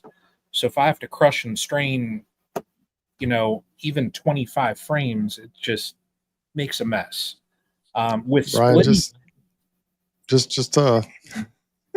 just uncap it and then spin around in a circle real fast and let the honey sling out everywhere. That's what you can do. exactly. Yeah. Splitting it, I mean, I don't know. Honest, I don't know. I guess that's my best answer for right now is Sam, I don't know. Well, we'll just have to, dot, tuned. to be continued, stay tuned, dot, to be continued, dot. Awesome. Right. Sam, thanks for the question, man. We're going to go on to Gigi. Gigi came over. Her name is Amy. Amy or Gigi or Amy, AKA. Gigi is awesome. She came over from Mississippi and helped us harvest. Her question is as follows. She said, I had some strange behavior from one of my hives yesterday. There were a few clusters on the ground and so many bees on the ground walking away from the hive. Any ideas why they did that? Brian, why don't you take that one first? Why would there be a bunch of clusters on the ground and the bees kind of walking away from the hive? Strange behavior. Clusters on the ground and bee. I've never seen that. I mean, the only thing I can think of is that there'd have to be, I would think, is there a pest issue or something inside why the bees are leaving? First thing I would check. I've never seen that though, so I don't know. I've got an idea. Greg, what do you think? Do you have small hive beetle? The hotter and more humid it gets, they tend to develop a little bit different of a characteristic. I know when we crack the boxes to create seams for ventilation and all that, you've got little groups here and little weird stuff here. When it's really, really hot, really hot for us is 94, 95 with, 70% humidity. The bees just kind of have this strung out straggliness to them on the outside of the boxes. They could be bearding down the ground. But my question is your colony, is it on a four-way pallet, like on the ground, or is it on a hive stand? If it's on a hive stand and they're on the ground, that's a little bit concerning. But I'm going to listen in to Bruce's expert opinion on this while I fill up on 60 gallons of diesel. I've been running this fuel level low for about 50 miles, so it's better. Yeah, let's don't end up. Yeah, we're gonna get filled up, or I'm gonna have to have Brian come down the tow truck. I'm gonna listen in though to you guys' answer. Keith, you got any thoughts? No, I mean the only time I've ever seen a lot of bees on the ground was I've seen them swarm and go to the ground. I guess if you had a fat queen and she couldn't fly and hit the ground, maybe they would land around her. But yeah, just I have a lot of bearding and stuff, but they never go to the ground. That would be a new one on me. They cover up the whole front of the hive and maybe the sides and dangle under the landing board, but I've never really had them on the ground. Well, here's my theory, and this is 100% a theory. I don't really have any idea. If I was there's a couple things I'd look at. The key to me is she says there are a few clusters on the ground and a lot of bees kind of on the ground walking away from the hive. To me, it sounds almost like they may have thrown a swarm with multiple queens. There might be little clusters of little virgin queens or queens on the ground. And I've had that happen, believe it or not, in the summertime down here. More often than not. It's kind of weird. I'm not sure why they do that. It's been a while since I've seen that here, a summer swarm like that. But I have seen that before, where sometimes those cast or secondary swarms are just weird. They don't necessarily land in a big cluster on a limb, and sometimes they'll have 5, 10 queens in them. And if they happen to land on the ground, then what happens is they just end up in tiny little clusters around each queen. And so that would be my theory. The key to me was the word that there were clusters on the ground. And so if I were there, I would have walked over and kind of combed through the little clusters to see if there were queens in those little clusters. That's my guess, but I don't know for sure. As long as the bees were healthy, that's about the only thing I can really think of. But like Greg said, in the summertime, and Gigi does live in Mississippi, so in the summertime the bees do some strange things, and that's just my theory. But Amy / Gigi, if you see that happen again, I would just kind of comb through those clusters and see what you see. I would just do it out of curiosity anyway, just because it would be a strange and unique thing, a strange and mysterious thing that I would want to see. I go kind of look at them real close and kind of move the clusters around, look and see what's in those clusters, see if they recollect on the on a queen or together, or if they just kind of separate when I would just kind of play around for a little while and just learn from it. But that's a great question and great experience, Gigi. Keep us posted if you ever figure it out, or if you ever see that again. Let us know what you find out. Cool stuff, man. This has been a fun tonight. Nancy up in Pennsylvania, Nancy the beekeeper says, after the honey is pulled and before mite treatment start, I let the bees simmer, check the queen's patterns. We've talked a little bit about that. I think it's not a bad idea. You want to get you can let them simmer for a little while. I left mine alone for a couple of weeks and just kind of let them kind of recover a little bit. But you need to kind of get in. They say check on the queen's patterns. That might be a good idea too, to give them a little bit of time to kind of make sure they settle back in, and you can get a really good idea, good assessment on them when you get back in there. And that's kind of what we did when we put the mite treatments in this time. Is we pulled a couple frames out from the boxes to see what the actual overall health of the colony looked like, what the queen's brood pattern looked like. We put the treatments in and we moved on. And so that's a good comment. Appreciate that, Nancy.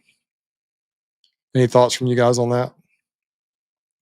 No, I think she's mirroring a lot of what we said as far as what we did. Take it through the steps, pull your supers, check everything out, start your treatments.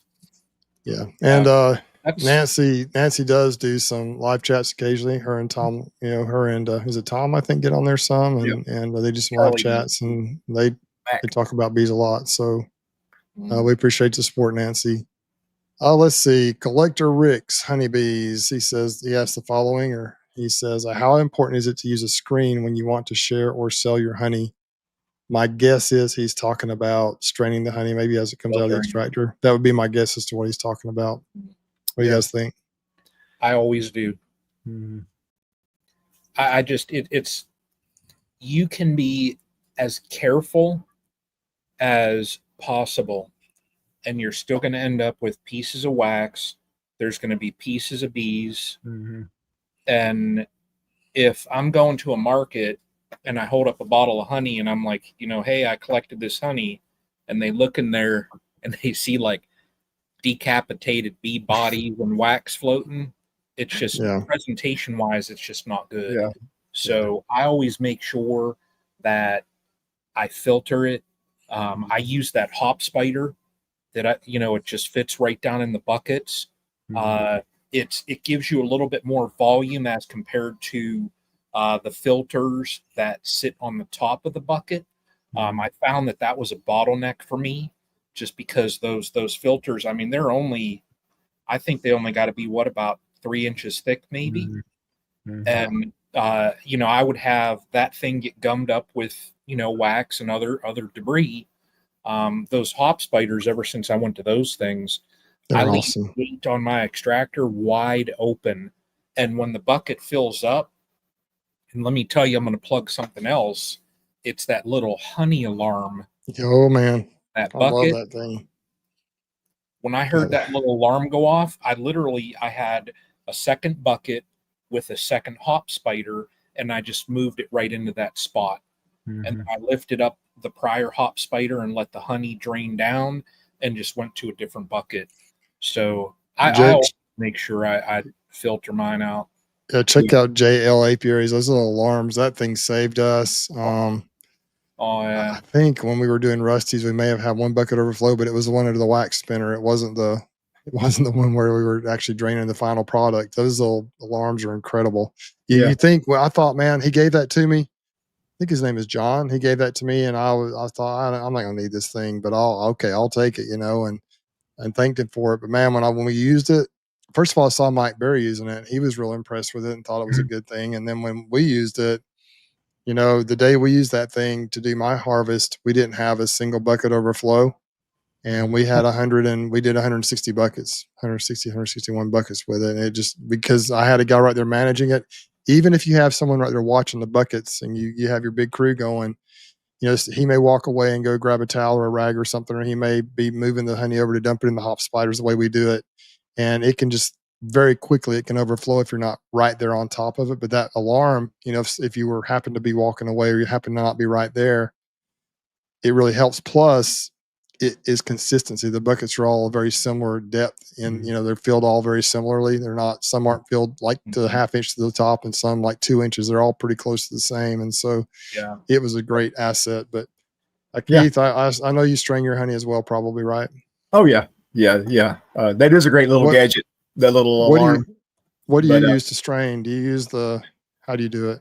I use that what Brian said was a bottleneck, and I agree. But the little 2-piece strainer, stainless strainer that's got the thick mesh and the finer mesh, and I just have a couple of those. And when one gets clogged up, I just swap buckets and clean out one, and you know, keep it going that way. But I totally agree with Brian. You don't want people looking at your honey and you're having to explain legs and people that around and plus if you had any foreign matter in there. I mean, if a staple or a nail or a piece of wood or you know anything like that, you know what all is going on inside your hive when you're take a hive tool in there. Things don't always work as planned, and you definitely don't want to put that in a jar of honey. So yeah, I wouldn't sell any if I didn't run it through the strainer. Yeah, we you know, I guess the true definition of raw honey, truly raw honey, would be whatever comes out of the end of the extractor, it goes in the bottle straight up. That's it. However, it's just not realistic. I mean, you might have a very small percentage of people, and I hadn't thought about the safety issue, Keith, with have a nail or a tack or even a small piece of anything that could cut somebody up or mess somebody up if they ate it. So that, you know, a little piece of little sliver of wood, even something like that. Yeah. That's not something I'd even thought of. One thing that I wanted to mention, we use the hop spiders as well. If you saw my video, we have we basically the honey comes out of the extractor, goes through a strainer, a much more coarse strainer. It's not real fine, just like you might use to strain spaghetti or something, like a little strainer, kitchen strainer thing. And then we take it and we pour it into the hop spiders, and it drains into like a 50-gallon, whatever the container is, drum that through the hop spiders. And then it comes out there onto a continuous flow spigot or valve that goes into the buckets. But let me show you something. This is something that's interesting. I got my bottling tank right here, and I'm gonna see if I can lift my computer up here without messing anything up. But with my webcam here, but I bring it here. I bring the buckets. If you look over here, you can see on this back wall, those buckets are stacked right there. Those are 5-gallon buckets of honey that are just waiting to be processed, bottled up, or whatever. So we take the honey from the honey extraction facility to a storage place up at the farm. And then I bring usually 10 to 12, 15 buckets here to my house. I have them here all the time. If someone orders a 5-gallon bucket on the website, I can send it to them that way. But mostly I just keep them here. And then when the bottling tank gets low right here, I just continuously fill it up. But I kind of I dump it in there. And what happens is when you use a hop spider or a paint strainer, or you use a filter or a strainer that's not too fine, that's not super, super fine or ultra filtered, it still has some wax particles that get through there, which is a good thing, I think. And what happens is that wax will float to the top. So let me show you right here real quick, if I can get to it, what it looks like in here. I just pour these buckets in here. The wax rises to the top, and I don't clean it out that often. It just the honey goes down and up and down and up. And so you'll see that there are some wax particles on the top of the honey here. Hold on. I've seen, while Bruce is doing that, I've seen there's some talk about the hop spiders. A couple people asked, like, what is that? It basically, it's a filter it's a circular filter that fits the entire length of a 5-gallon bucket. it has 2 hooks on it. So it hooks right onto, it sets right on the rim of your bucket. It's typically used to filter out hops for brewing. And Amazon has them. That's where I got mine. They sell them in, I just looked on there, they sell them in 300 and 400 micron. So they've got 2 different filter sizes. They work fantastic. Literally fantastic. You guys see this wax right here? Check it out.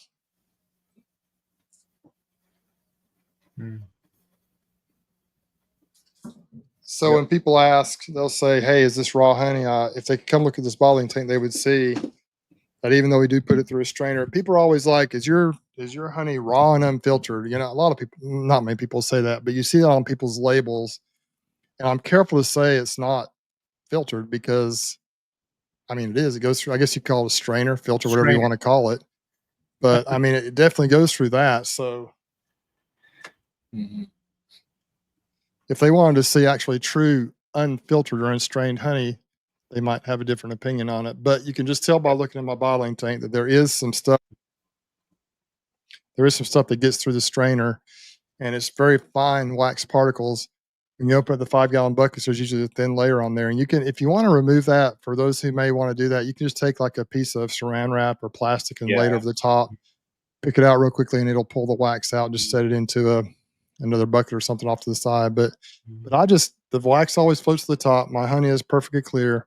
And I just think it kind of adds to the raw aspect of it to do that. And I do clean this thing out occasionally, but frankly, I don't worry too much about it. So anyway, that was a great question though. And I do think it's important to strain it if you can for most people.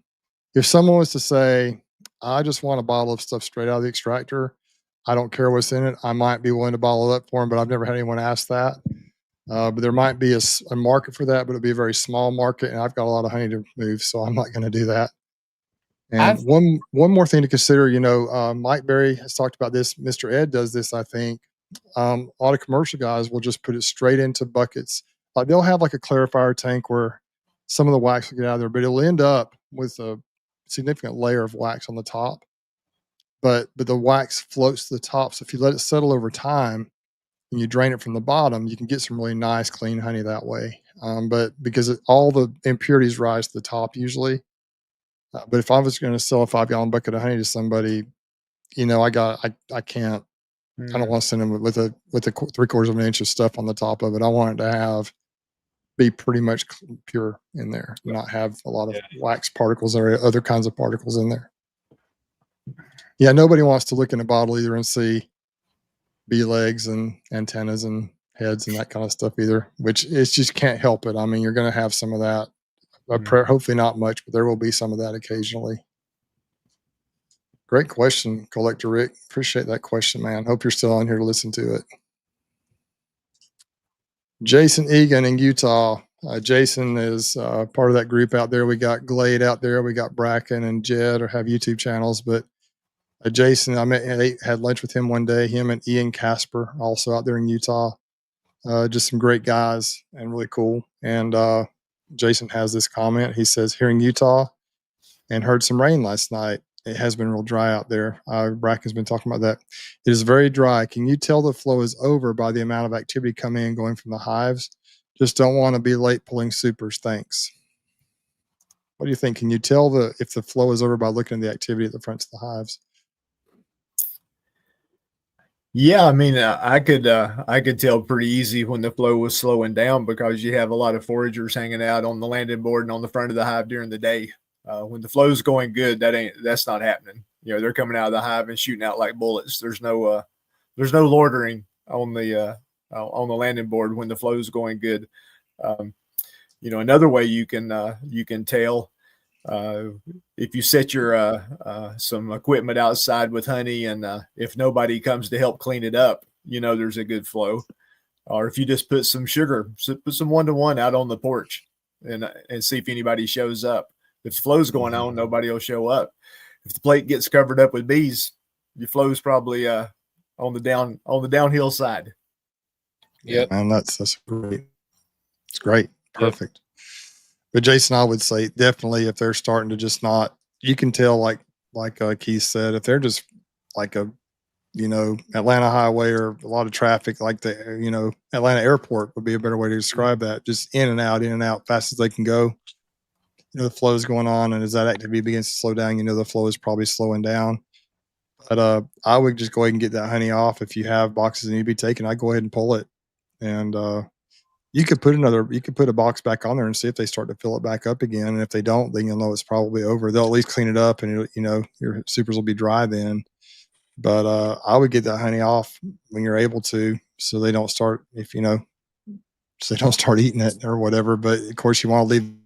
In your case, I think you're probably trying to leave enough for them to be able to get through winter. I'm not sure what your strategy is there, Jason, but yeah, don't hesitate to get that honey off. If it looks like you're slowing down a little bit, I'd take it. But if you're in a dearth, you want to get it off, like Keith was saying earlier, pretty quick and get it in the honey house, because in the honey extraction area, because they will start to rob pretty quickly if you're in a dearth. I see Greg is in the dark. Like he's driving, I'm sure now. He's back on the road. I see some tail lights going through there. So, Greg, any thoughts about that? Can you tell the flow is over by the amount of activity on the coming and going from the hives? And Yeah, for sure. I think you'll when there's a flow coming in, there's a certain orchestrated dance going on at the landing board. When there's no flow, it goes to some pretty intense guarding, checking.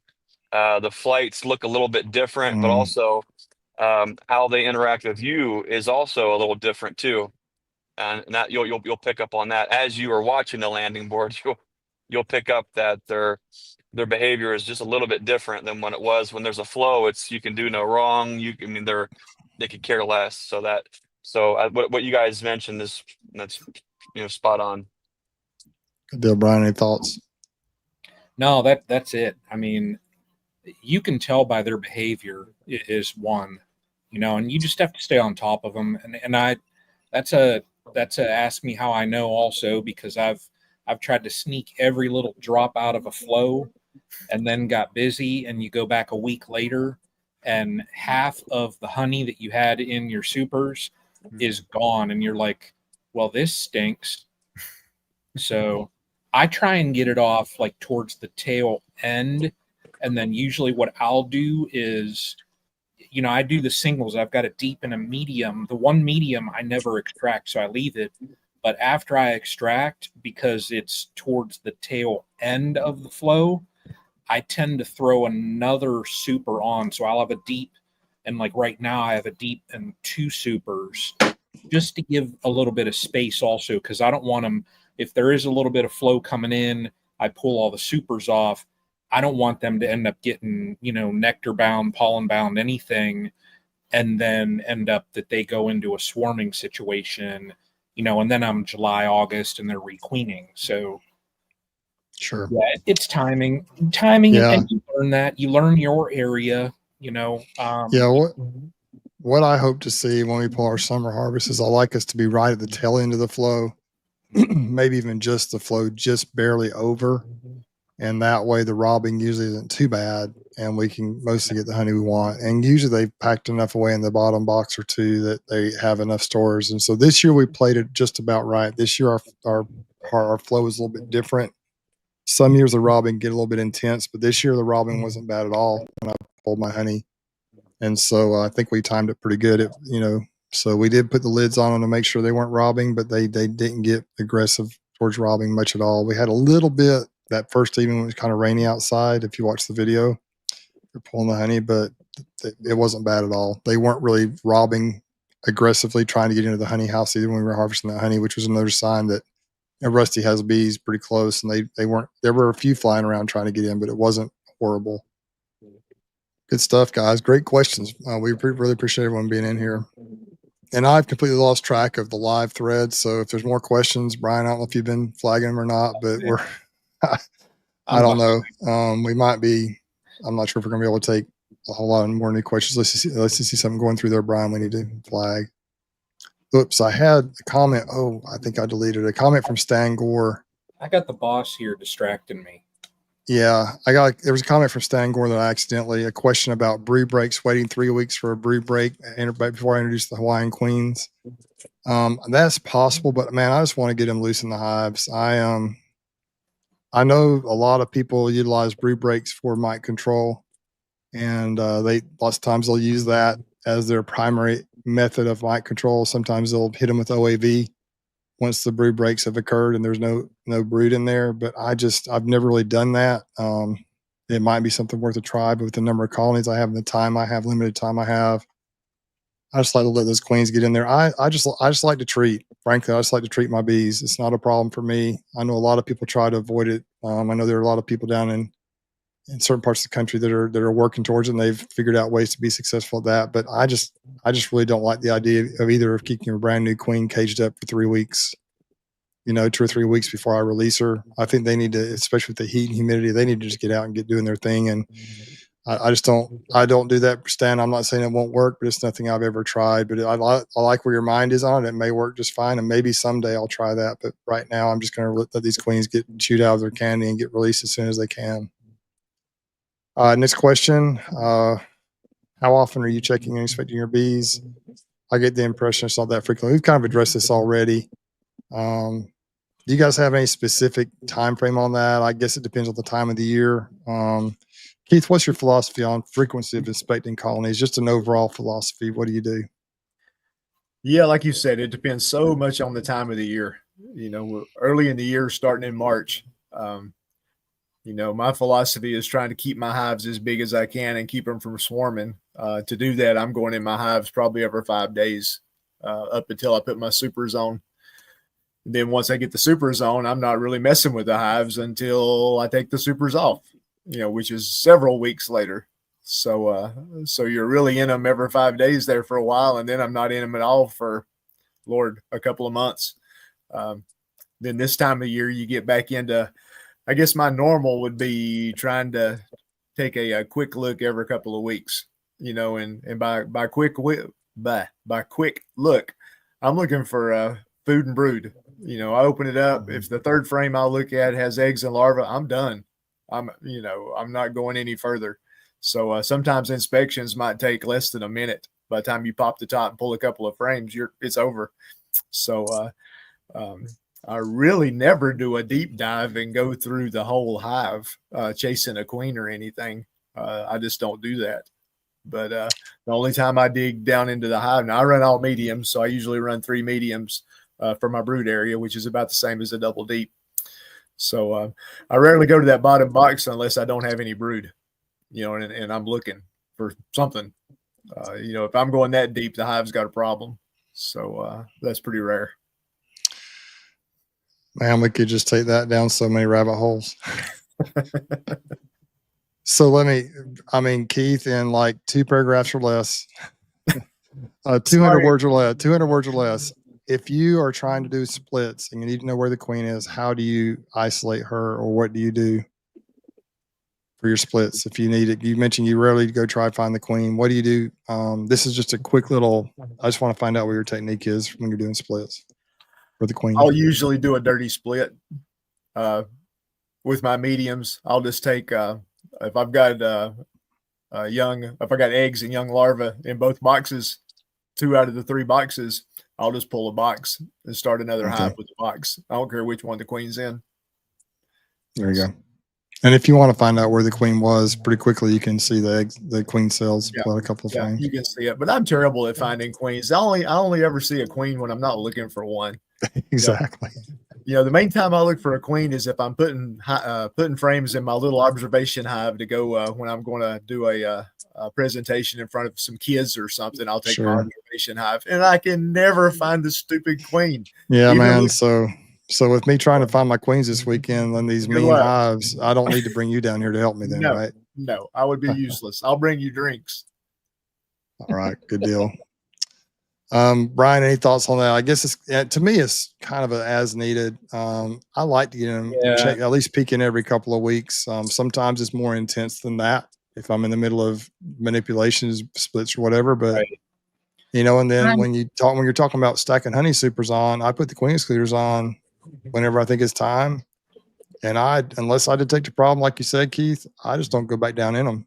Yeah. Yeah. for until we pull the honey supers. And then I do see some problems, but I just can't go through 130 colonies, and do a deep dive inspection on them every 10 days or whatever. I can't do it. So Time of the year dictates how often, and then also your configuration dictates how often. Because like, oh, go ahead, Bruce. Because like me, I've switched over to running singles. So if I don't check them for say 2 weeks and we're getting into a heavy flow, well then they're going to get all bound up and they're going to be swarming on me. But now if the flow's teetered off, if I've pulled my honey off, they're just riding through this kind of dearth period. I mean, do I check every colony every week? No. The ones that are good, I'm more or less just checking, I check weight periodically. If I do put syrup on them, well, then main thing I'm checking then is, do I need to put any more syrup in the bucket? Yeah. So I'm like Keith though too. I mean, I've learned. I used to, Keith, man. I a couple years ago, if you watch my videos, I named every queen bee, and I would go through the colonies, and like I had Queen Elizabeth and stuff because I'm Castle Hives. I remember that. I would go through and try and find Queen Elizabeth, and but anymore I'm like, man, there's eggs in there, there's larvae. Okay, we're good. Yeah, pack that up. Yeah. So yeah. Now one thing there that I really believe in, it works for me, but if you've got a whole lot of hives, it definitely wouldn't work. I'm an old retired guy, so I'm in, and my bees are all on my property. So I'm in my bees every day.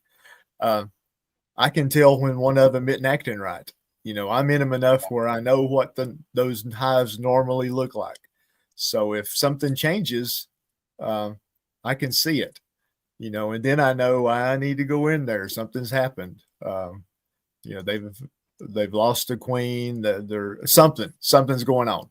And 9 times out of 10, I'm right. Something's happened.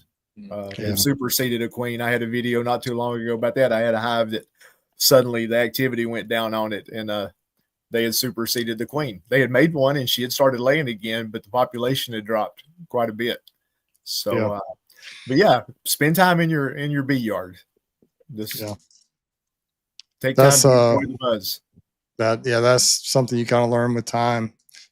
Follow up on that. Here's another comment just from EL. He says, I inspect weekly, no less than every other week.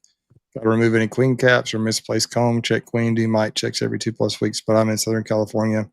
And that's a great philosophy. I think I think that's a great idea. If you can do it, there's just no way I can do all that. I can't do all that every time. And I personally, I just don't get, if I see queen cells or if a hive swarms, I just don't panic about it. That's what they do, right? I try to keep the space on them. I try to keep them healthy, and sometimes they swarm, and I know I have hives every year that swarm, and I know they replace their queens probably even during the honey season, and I never know about it. And then I go back in there,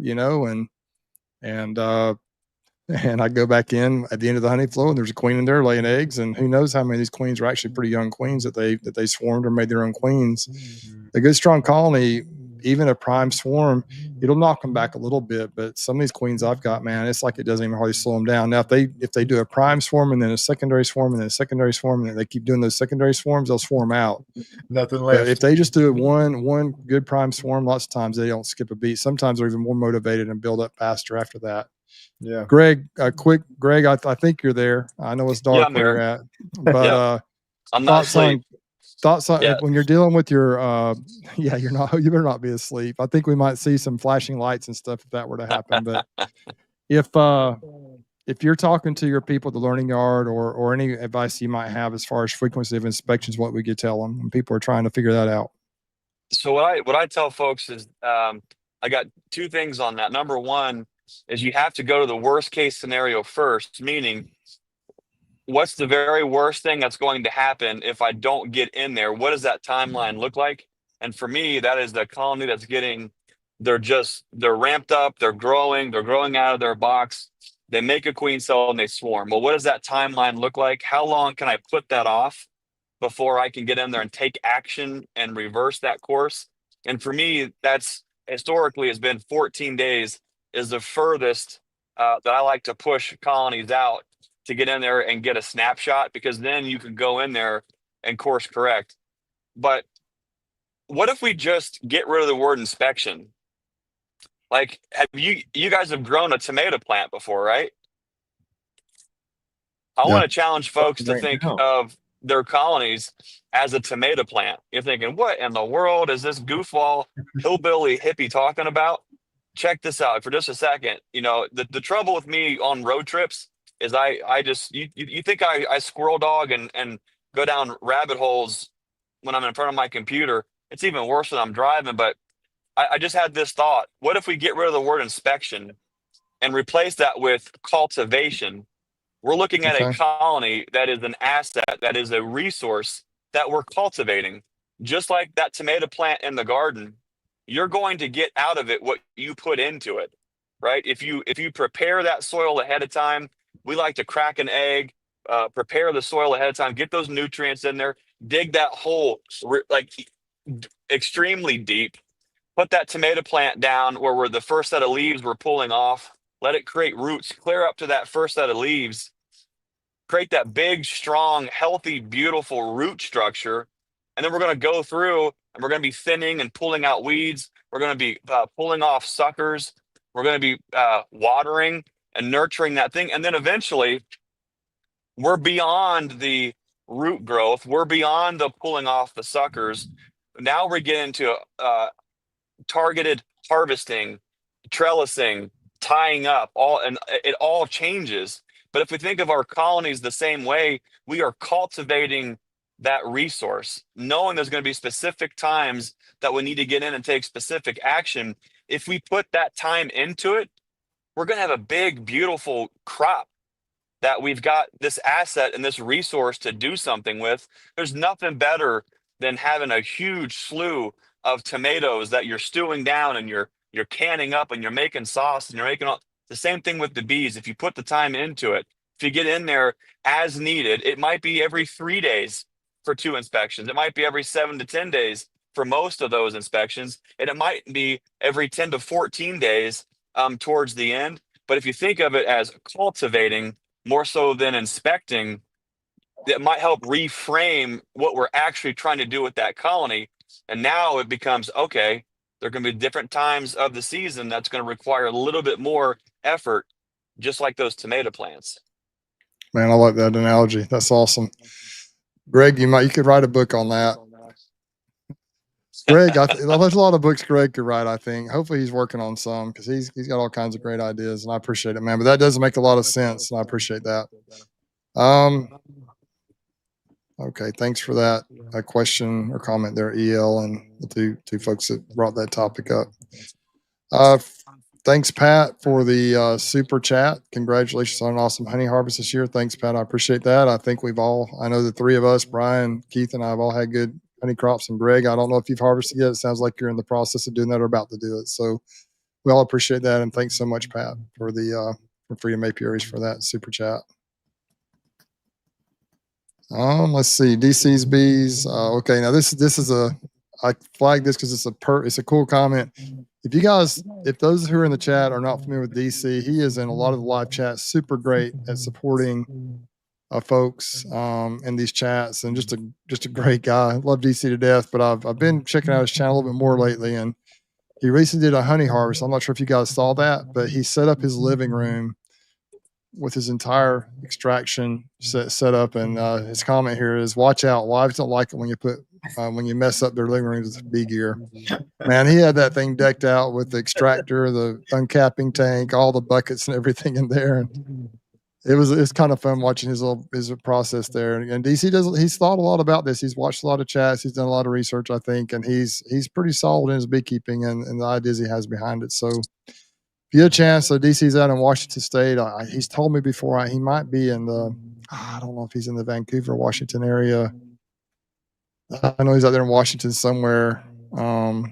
But anyway, he's out there, I think, in Washington State, doing a great job and just a great supporter of the channel and all of you guys' channels too, I believe. So thanks so much, DC, and I appreciate the comment. And it is true.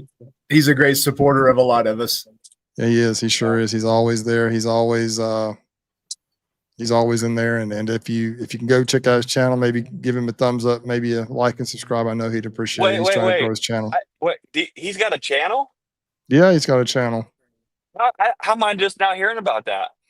Yeah, I went and checked it out. He does. He's got a fair number of colonies. He does a great job taking care of them, and he's doing videos now on the honey harvester. He has been the last couple of weeks. I'll have to check. I always appreciate his comments, and I also appreciate, from one believer to another, that he's never afraid to share his thoughts, share his belief, his perspective on the world, and I find that to be refreshing and encouraging. So I'll have to check out that YouTube channel. Yeah, he's growing, trying to grow it a little bit, I think, and he just kind of sets up his camera and it's pretty good. Get some good stuff on there. That's cool. Yeah, super cool. Quick comment from Tom, and we've talked about this a little bit already. Tom at Via Honeybees, add boxes in spring. Tom at Via Honeybees. Who? Tom and maybe it's Melissa. I don't know, one of them. Melissa Sosman. Okay, yeah, go ahead. Sorry. Add boxes in the spring, take them away in the late summer. That's kind of what we've talked about a little bit. That's a smart comment. That was Melissa. That was a smart one. Of course, it would have to be depending on where you can harvest honey and stuff. Everywhere's a little bit different. Solitude Acres comments here. Question says, going from 4 to 17 hives this year has taken us into needing to feed more. What's your suggestion to step up mixing sugar quantities from our current 5-gallon bucket mixing? We don't really have time to address that too much. I do have a video of a feeding system that I use with a tote, like a 275-gallon tote. And I don't know, 17 hives, you probably need to go quite as crazy. There yet. Yeah, he's not there yet. 55-gallon drum and a submersible. If you go back to all my old bucket feeder videos, I think you're about to there, because you're going to be making 20 gallons or so at a time. You're probably beyond a couple 5-gallon buckets. Sure. You know what I do for mine, because that's right in around my same number of colonies. I went and got one of those attachments for a drill. That's the cement mixer. Yeah, I'll do that too. And I just let that bugger rip. I fill up the 5-gallon bucket and let her rip, and mixes it up. Yep. That's what I used to do until I got tired of using 5-gallon buckets. Yeah. So anyway, I went to I've got about a 40-gallon plastic drum with a spout in the bottom of it that I mix in, so I mix about 30 gallons at a time in that. Yeah, but I'm still going around with my Rubbermaid orange pitcher and filling up my little rapid round feeders in the tops of my hives. Obviously that wouldn't work very well for a couple of 100 hives, but it's okay for me. I don't usually feed that many at once. Awesome. We're getting there, guys. Billy Miller says, regarding a 10 frame double deep, what would be the best frame setup in each box? Example, food frames in positions 1 and 10, pollen in 2 and 9, etc. I think that's about right. If you want to kind of have a honey on the outside, typically you'll see that. Then you'll see the next frame in may have some honey on the outside of the frame, maybe moving more towards pollen as you get into towards the brood nest, and then the middle, say 5-6 frames with brood, is a pretty good setup in a single deep 10 frame. Would you guys agree with that? And then if you put a double deep, you want to see like a dome shape. The top box won't usually have as much brood in it. And same thing with mediums, I'm sure. It won't have as much brood in the top. It'll be more honey, kind of in a dome shape inside the colony. But that's what I like to see. You guys agree with that pretty much? Honey on the outside, then pollen, then brood. Yeah, I think that's the what us humans consider an ideal setup, and then you'll pop a hive that's doing really good, and the brood is in the outside frames and the food in the middle, and it's like, what are y'all doing? Or it'll all be on the outside. Yeah, or on one side, like you'll have one the side. sun's hitting on one side of the hive harder, so all the brood's over there, and it's like, okay.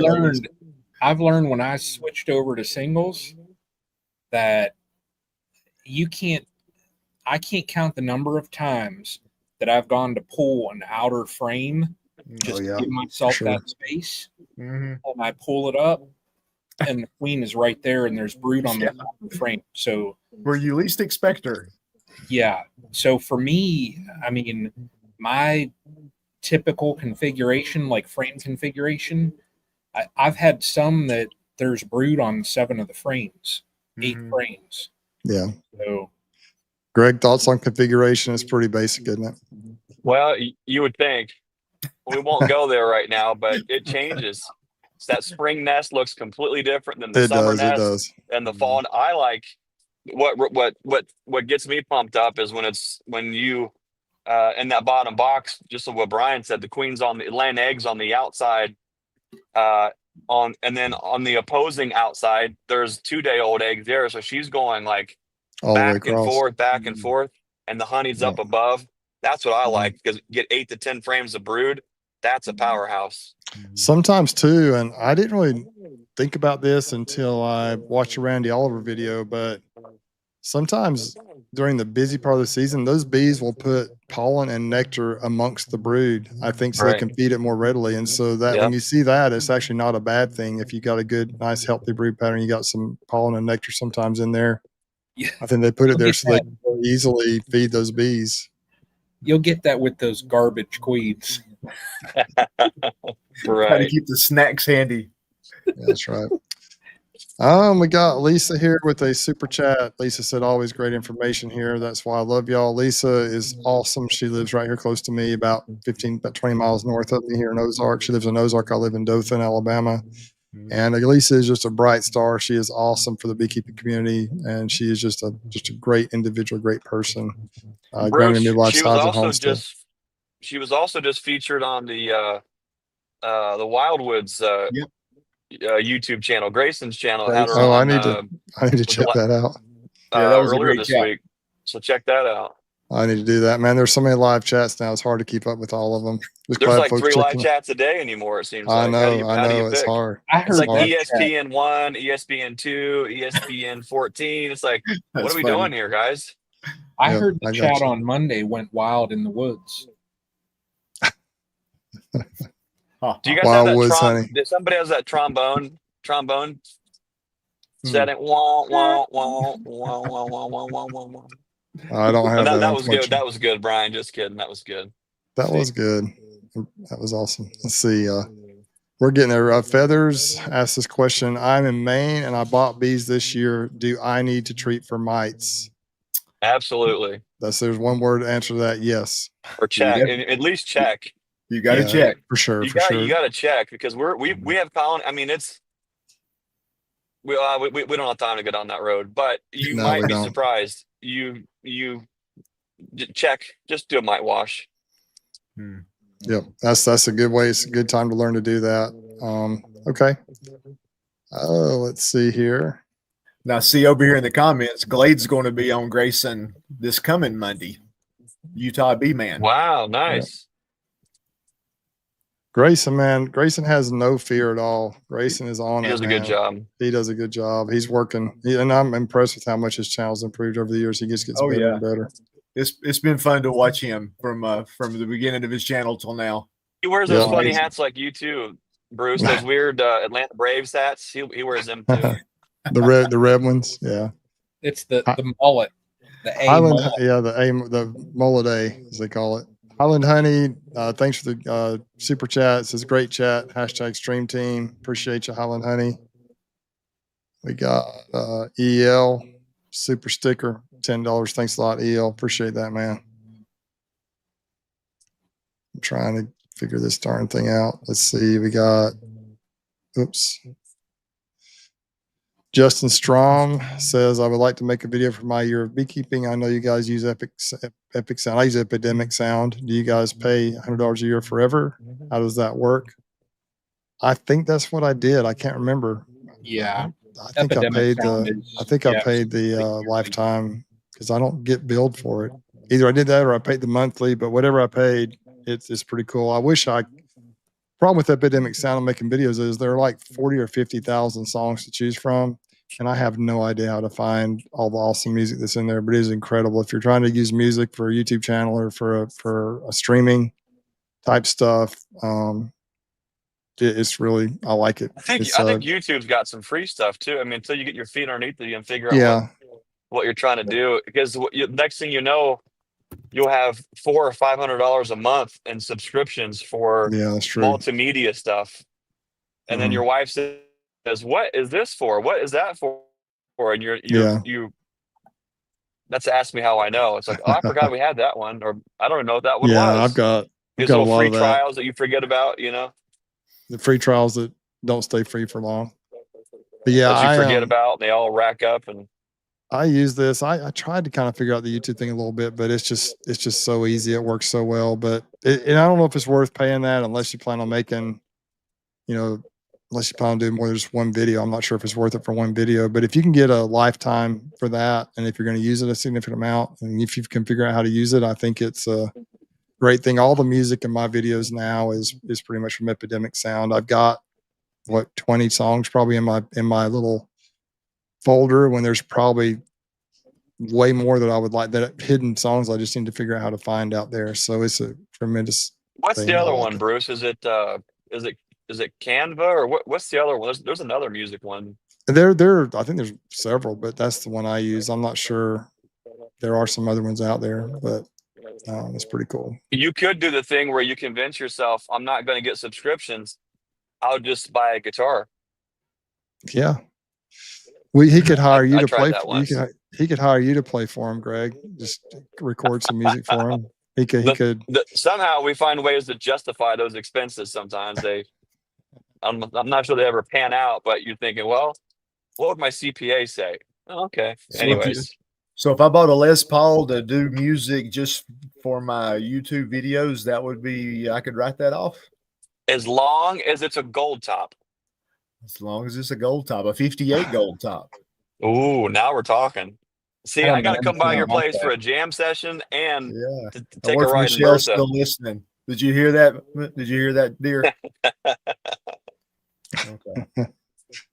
All right, guys. Great question, Justin. For those interested in YouTube and in making videos, there are some music options out there. Yeah, or guitars. That's right. Gold tops.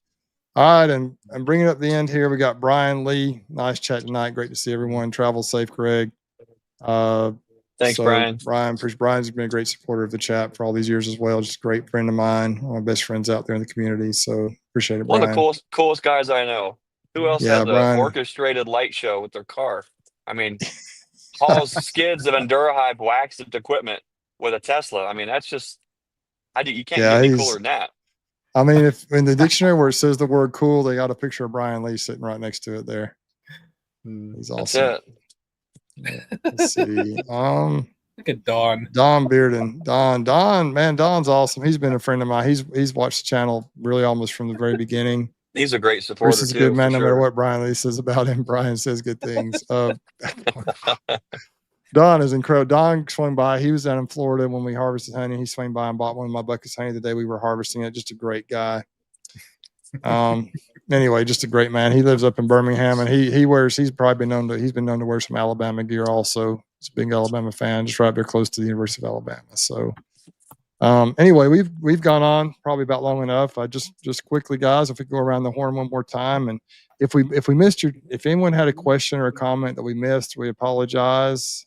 We're getting kind of long in the chat here, but just keep the question with you and bring it next week, and we'll see what we can do to answer it. But there have been some great comments, some great commentary tonight, great comments in the comments section, as well as some great questions. And we appreciate everyone for being a part of the Stream Team community in this beekeeping community. Once again, it all kind of goes back to about 3.5 years ago when we were coming up to the Cayman's conference up there, and we just kind of didn't really know each other that well. We got together and just started doing these videos, and through that opportunity, through that process, we've met great people like Keith and so many of you that are out there in the stream tonight, in the chat, and so many others. We just appreciate everyone who supports the Stream Team Beekeeping chat. So as we one final thoughts, guys, we'll start up there with you, Brian. What are some final thoughts you might have for tonight? Yeah. Well, I don't know. I don't have much. Okay. Stay frosty, my friends. Stay frosty. Like it. Keith, what about you, man? Final thoughts for this evening? Yeah, y'all stay hydrated out there. I'm going to get up early in the morning. I've got to treat hives at 2 other yards before lunch, and then I'm going to pull some supers off of mine and put some empty boxes of foundation on, put a little sugar on. So that's my plan for tomorrow. And that'll probably take about 6 t-shirts and about 6 Gatorades and a lot of water. But I'll add though what Keith's saying there about like the heat and staying hydrated. I was over doing like a post honey harvest inspection, and I've got to edit the video, so it's still sitting there. But I basically got to a point that there was 2 or 3 colonies. Now they were my bigger colonies, so I'm fine with not checking them at that point. But I stopped. I got to the point where I turned and went to walk, and the whole yard was doing one of these numbers. Sure. And the shirt, literally, I could have wrung it out. So, and I knew right then, I'm like, this ain't good. Yeah. So, people stay safe out there in this heat. Yeah, I tend to agree. I've had some close calls myself out in the bee yard. And a couple of years ago, I really got in trouble one day, and I had to just get in my truck and go. But it's best just, your body comes first. If you don't take care of yourself, if something happens to you, then you can't take care of your bees. So just take care of yourself. And if you got sometimes you have to just stack the boxes up, get in the vehicle and go home in the air conditioning. You just got to get out of it. But if you stay hydrated, if you prepare yourself, and if you do the right things, if you pace yourself as well, if you make sure you got the nutrition you need, you can usually get the work done you need to get done. But here in Southeast Alabama, like I say, I'm going to be trying to find a place for 28 Hawaiian queens that I got a crazy hair and just pulled the trigger on this past week. So, but I'm just trying to kind of imitate what I did last year with the management of my bees. It just seemed to work well for me. I don't know what the future holds. None of us do. But I do believe that if you prepare for the future, if you do the best you can, that the Lord will take care of you. And even if you have a bad year, if you do the best you can, at least you did the best possible. And so, you gave it your best effort, and you can't look bad on yourself or feel like a failure when you do everything that you possibly can. And so I'm trying to kind of imitate what I did last year, always trying to get better, always trying to improve, always trying to develop my skills. And even though I am exhausted, I'm kind of hitting that wall a little bit. We've got a lot of stuff going on, just people like kids moving and things happening, a lot of things happening in our family right now, good things, but a lot, we're real busy right now. And so that's, July is the time I'm usually really heavy into the bees, and I've had to kind of focus on more important things a little bit. So I'm a little behind on some things. I always feel like I'm behind, but it's good. I love this beekeeping thing. I just absolutely do. If you've watched my channel, I hope you feel that it's true. Even when I'm tired, even when I'm aggravated or fatigued, it's been a life changer for me. It's really helped me find out, I think, in a lot of ways, who I am. It's really kind of been my passion, and it's definitely pulled me closer to the Lord. Honestly, there's a divine thing about these bees, and it's something that you just can't describe it. Something you have to just experience. And I love these little critters, and I really enjoy, as Greg always says, the bees are the conduit to the people. And so with that, I'm going to turn it over to Greg. We do appreciate everyone. I'm going to turn it over to Greg to kind of bring it on home tonight. Greg, while you're driving down the road, even the pitch black there, just kind of bring it on home for us tonight, if you would. All right. Well, we just want to thank everybody for joining another Stream Team Beekeeping Chat. Especially thanks to Mrs. Spillman for letting us have Keith for so long and the extra innings tonight. But Keith, we appreciate what you guys do. It really does mean a lot. And thanks for being a part of what we do here as well. I think next week we're on, I'm not sure whose channel, but it'll be on somebody's at 8 o'clock. It'll be mine. Okay. It'll be on Nature's Image Farm hopefully channel. I can not be on the road, but yeah, we'll look forward to that. A lot of exciting things going on at the farm. We've got some very unique queen trials getting ready to take place. You're going to be hearing a lot about that. There's a bunch of fun stuff we're working on the supply side of the shop, but it's that time of season where it's just literally grind so you can grow. And it's the time, folks, where you've got to decide, you got to be about it. You can't just, you can't be that lukewarm beekeeper where you enjoyed the first part of the season and now you're ready to give up. You can't do that. You got to stick it out. You got to get in there. You got to put a plan together. I've got two words to think about. Number one, forward momentum. Is your colony moving forward? If it's not, get it moving forward. Forward momentum at all times. And the one that's really on my heart is the word cultivation. Let's think about these colonies as we're cultivating this asset. We are stewards of this resource that God's given us. He's called us all to be keepers of the bees. How are you cultivating that relationship? More importantly, what are you cultivating here on earth? Are you laying up treasure where rust and moth corrupt, or are you laying up treasure and glory? I'll leave you with this. What would it profit a man to gain the whole world but lose his own soul?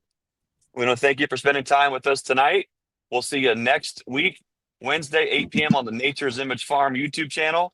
Until then, we want to remind you to be the lighthouse and be the change you want to see in this world. We'll see you next time. Thanks for watching.